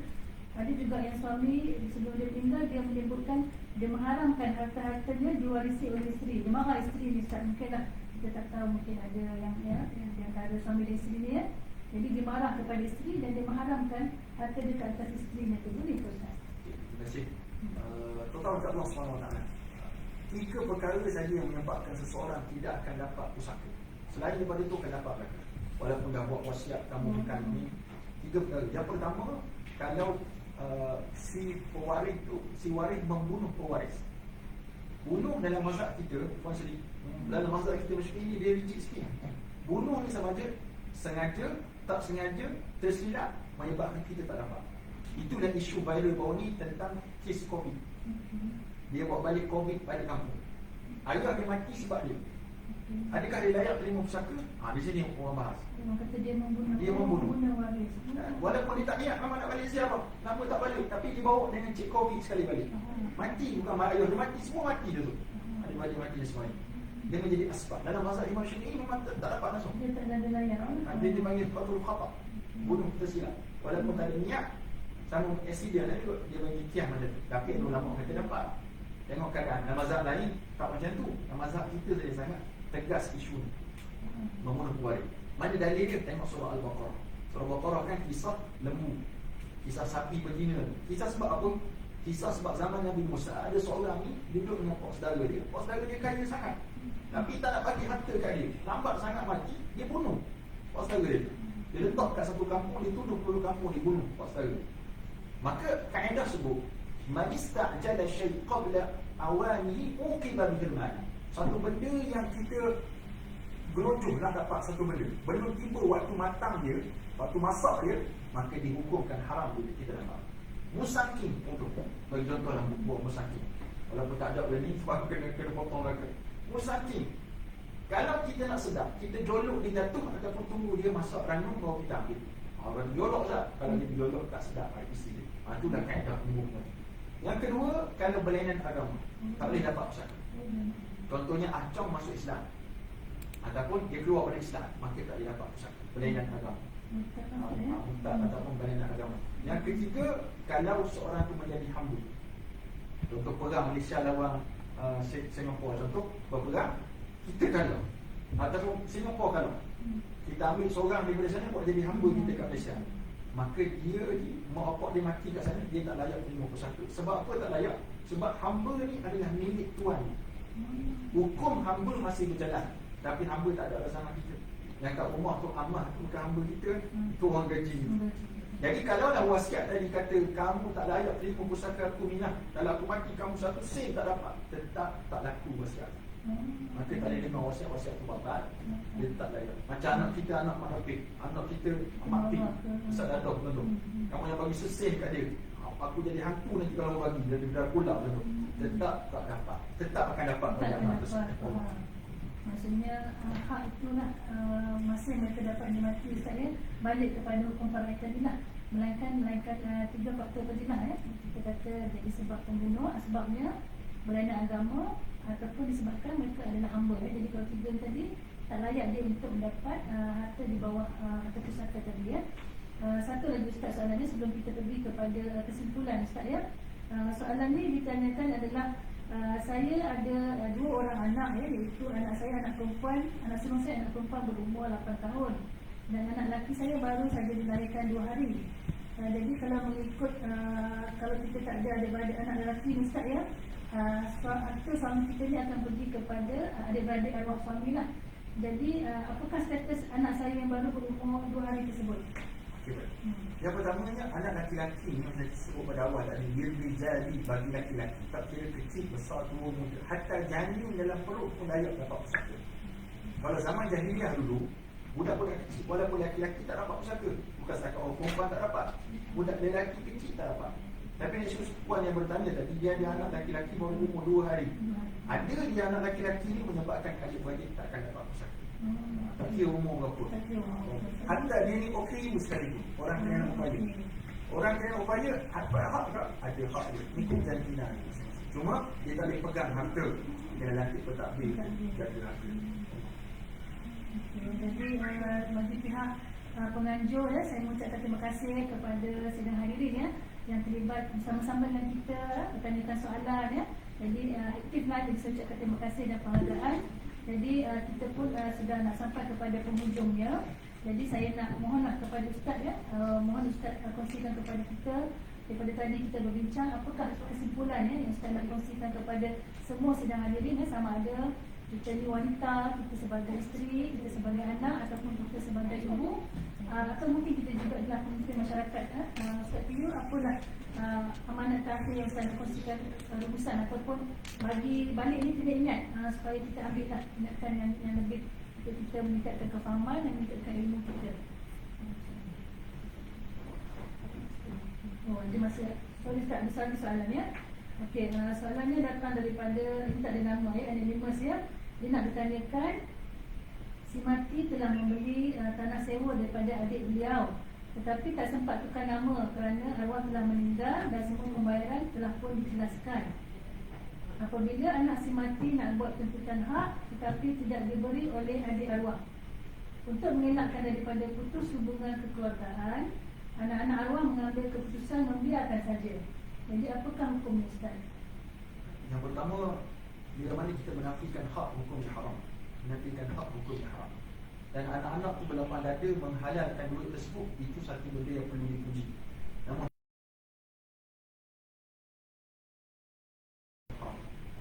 tak boleh buat. Walaupun anak tu dah halal lah, tapi kena maklum. Kena maklum perbuatan yang diharamkan oleh Allah Subhanahu Wa Taala sebab makan secara batil dan juga menipu. Nabi kata man ghasya falaysa minni. Siapa yang menipu bukan di kalangan aku, kata Nabi sallallahu alaihi wasallam. Sebab kadang-kadang dia tahu tapi tak sedar. Itu dia silap. Jadi menjawablah. Kena maklum boleh halalkan, tapi kena maklum sepatah pada pakcik tadi supaya dia tidaklah berterusan berpanjang macam tu yang menyebabkan kalau dia mati pula warisi oleh wali-wali yang lain. Allah. Kita ada soalan lagi yang kita nak terima. Kalau tadi kita terus kepada Nusana ya, kepada Ustaz. Silakan Ustaz. Baik. Kepada Allah Subhanahu Wa Taala sekalian, syukur Allah Azza wa Jalla masih pada Panitia Negeri Perak dari sini menjemput saya pada petang ini, walaupun keadaan petang mengantuk dan sebagainya, tapi insya-Allah mendapat sedikit istifadah kepada kita bila mana kita membicarakan tentang isu-isu yang panas seperti ini. Harapan saya pertama kepada Allah Subhanahu Wa Taala perlu kepada pengajian yang berurusan dan penyakit kita. Nabi kata al-ilmu khazain, ilmu itu khazanah. Wa as-su'alu miftahuha. Was-su'alu miftahuha, dan bertanya itu kunci kepada ilmu tersebut. Fas'alu yarhamukumullah. Bertanyalah maka Allah akan merahmati kamu. Maka itu penting. Cuma kita orang Melayu ni sifat kita banyak tebalnya malu. Malu semua. Waktu saya belajar kat Mesir dulu, Tuan Syekh kata ada muskilah, kamu ada masalah tak? Kita orang duduk bawah meja kepala. Padahal Tuan Syekh tanya ada masalah tak? Tapi orang Arab sampai atas meja mengangkat tangan nak tanya soalan pada Tuan Syekh. Jadi saya harapkan perkara ini boleh berlangsung dengan seterusnya buat pengajian dan sebagainya, dan semoga Allah merahmati dan memudahkan urusan kita semua. Wallahu a'lam. Assalamualaikum warahmatullahi wabarakatuh. Terakhir Ustaz ya, ada juga penonton yang nak dapatkan buku yang Ustaz kongsikan tadi. Kalau mereka nak dapatkan buku kan, ataupun mereka nak jemput Ustaz lagi selepas ni, di mana mereka boleh cari Ustaz ni Ustaz? Promosi Ustaz silakan. Boleh pergi ke Facebook saya. Saya ni orang yang panas Ustaz. PU Ustaz. Kalau ini isu banyak isu lagi. Kalau pergi ke PU Ustaz, boleh pergi ke situ lah, insyaAllah. Banyak isu-isu.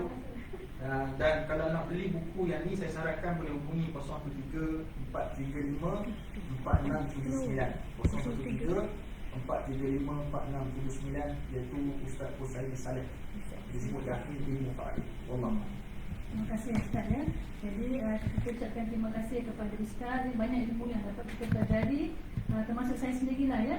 Jadi kita balik kepada perkataan ataupun key point yang Ustaz sebut tadi, ilmu itu khazanah. Jadi mudah-mudahan program kita pada hari ini memberi manfaat kepada sedang hadirin semuanya. Sama ada yang dah tahu sikit menambahkan lagi kefahaman, yang tak tahu mungkin kita dapat ilmu baru ya. Dan mohon juga kita sebar-sebarkan ilmu ini supaya lebih ramai ya. Dan kawan kita di luar sana, terutama wanita, dapat menetapkan diri kita, khususnya membantu waris-waris yang berkenaan mendapat hak yang sepatutnya. Jadi secara rumusannya daripada saya, kita sebagai wanita perlulah menetapkan diri kita dengan ilmu tentang hak wanita ini dalam pembagian harta pusaka, sama ada kita sebagai isteri, wanita ataupun anak, termasuk juga suami dan juga ibu bapa. Jadi kita sendiri perlu cakna tentang hak-hak kita dan perlu membuat perancangan bersama dengan suami semasa suami kita masih hidup lagi. Ini bagi mengelakkan berlakunya pertelingkahan di kemudian hari. Oleh itu, perancangan mengenai harta yang ditinggalkan oleh pemilik ini amat penting bagi mengelakkan ianya terbeku dan tidak dapat dicairkan oleh waris, dan selanjutnya menjejaskan kesejahteraan anak-anak dan juga mengganggu ekosistem ekonomi secara keseluruhan. Sekiranya ilmu dan kefahaman ini dapat kita tingkatkan dalam masyarakat kita, insya-Allah masalah seperti pergaduhan, perselisihan faham ini dapat kita elakkan dan dapat diselesaikan dengan cara yang lebih baik. Urusan harta pusaka ini tidaklah boleh dipandang ringan dan perlu dibuat semasa suami ataupun kita masih hidup, kerana dibimbangi memberi kemudaratan kepada isteri, anak-anak dan juga waris yang berkelayakan. Dan saya juga ya, sebagai wanita, kita sentiasalah berusaha untuk cuba untuk memujuk suami kita yang tercinta supaya mengadakan ataupun membuatkan pelan hibah ataupun wasiat bagi menjamin kesejahteraan anak-anak kita. Ilmu pengetahuan dan juga kefahaman berkaitan dengan ilmu pengurusan harta pusaka ini amatlah penting. Elakkanlah menjadikan pembahagian harta pusaka ini sebagai harta puaka seperti mana disebutkan oleh Ustaz sebentar tadi. Jadi saya kira itu sahaja dulu untuk kita pada petang ini. Saya selaku moderator pada petang ini juga memohon maaf sekiranya terdapat sebarang kesilapan dan ataupun keterlanjuran daripada saya sepanjang saya menjadi moderator pada petang ini. Sehingga kita berjumpa lagi di masa akan datang. Wabillahi taufiq wal hidayah. Assalamualaikum warahmatullahi wabarakatuh. Saya serahkan semula kepada Puan Pengurusi Majlis. Silakan. Alhamdulillah. Majlis mengucapkan ribuan terima kasih kepada Puan Sri Hartini dan P. Said atas info-info yang sangat menarik dapat kita pelajari dan kita ambil info-info ini untuk digunakan pada masa akan datang. Hadirin dan hadirat yang dimuliakan, bersama kalian sangat dihargai. Terima kasih sekali budi. Kenangan indah simpanlah di hati, semoga kita bersua lagi. Merdu bertingkah dengan suara kadang tak sedar, tersilap kata, andai terlanjur patah bicara, serendah hati mohon kita telah sampai di penghujung acara. Saya bagi pihak wakil pihak peserta majlis mengucapkan terima kasih kepada semua para hadirin yang sudi meluangkan masa bersama-sama pada petang ini. Sekian saja, salam hormat. Wassalamualaikum warahmatullahi wabarakatuh.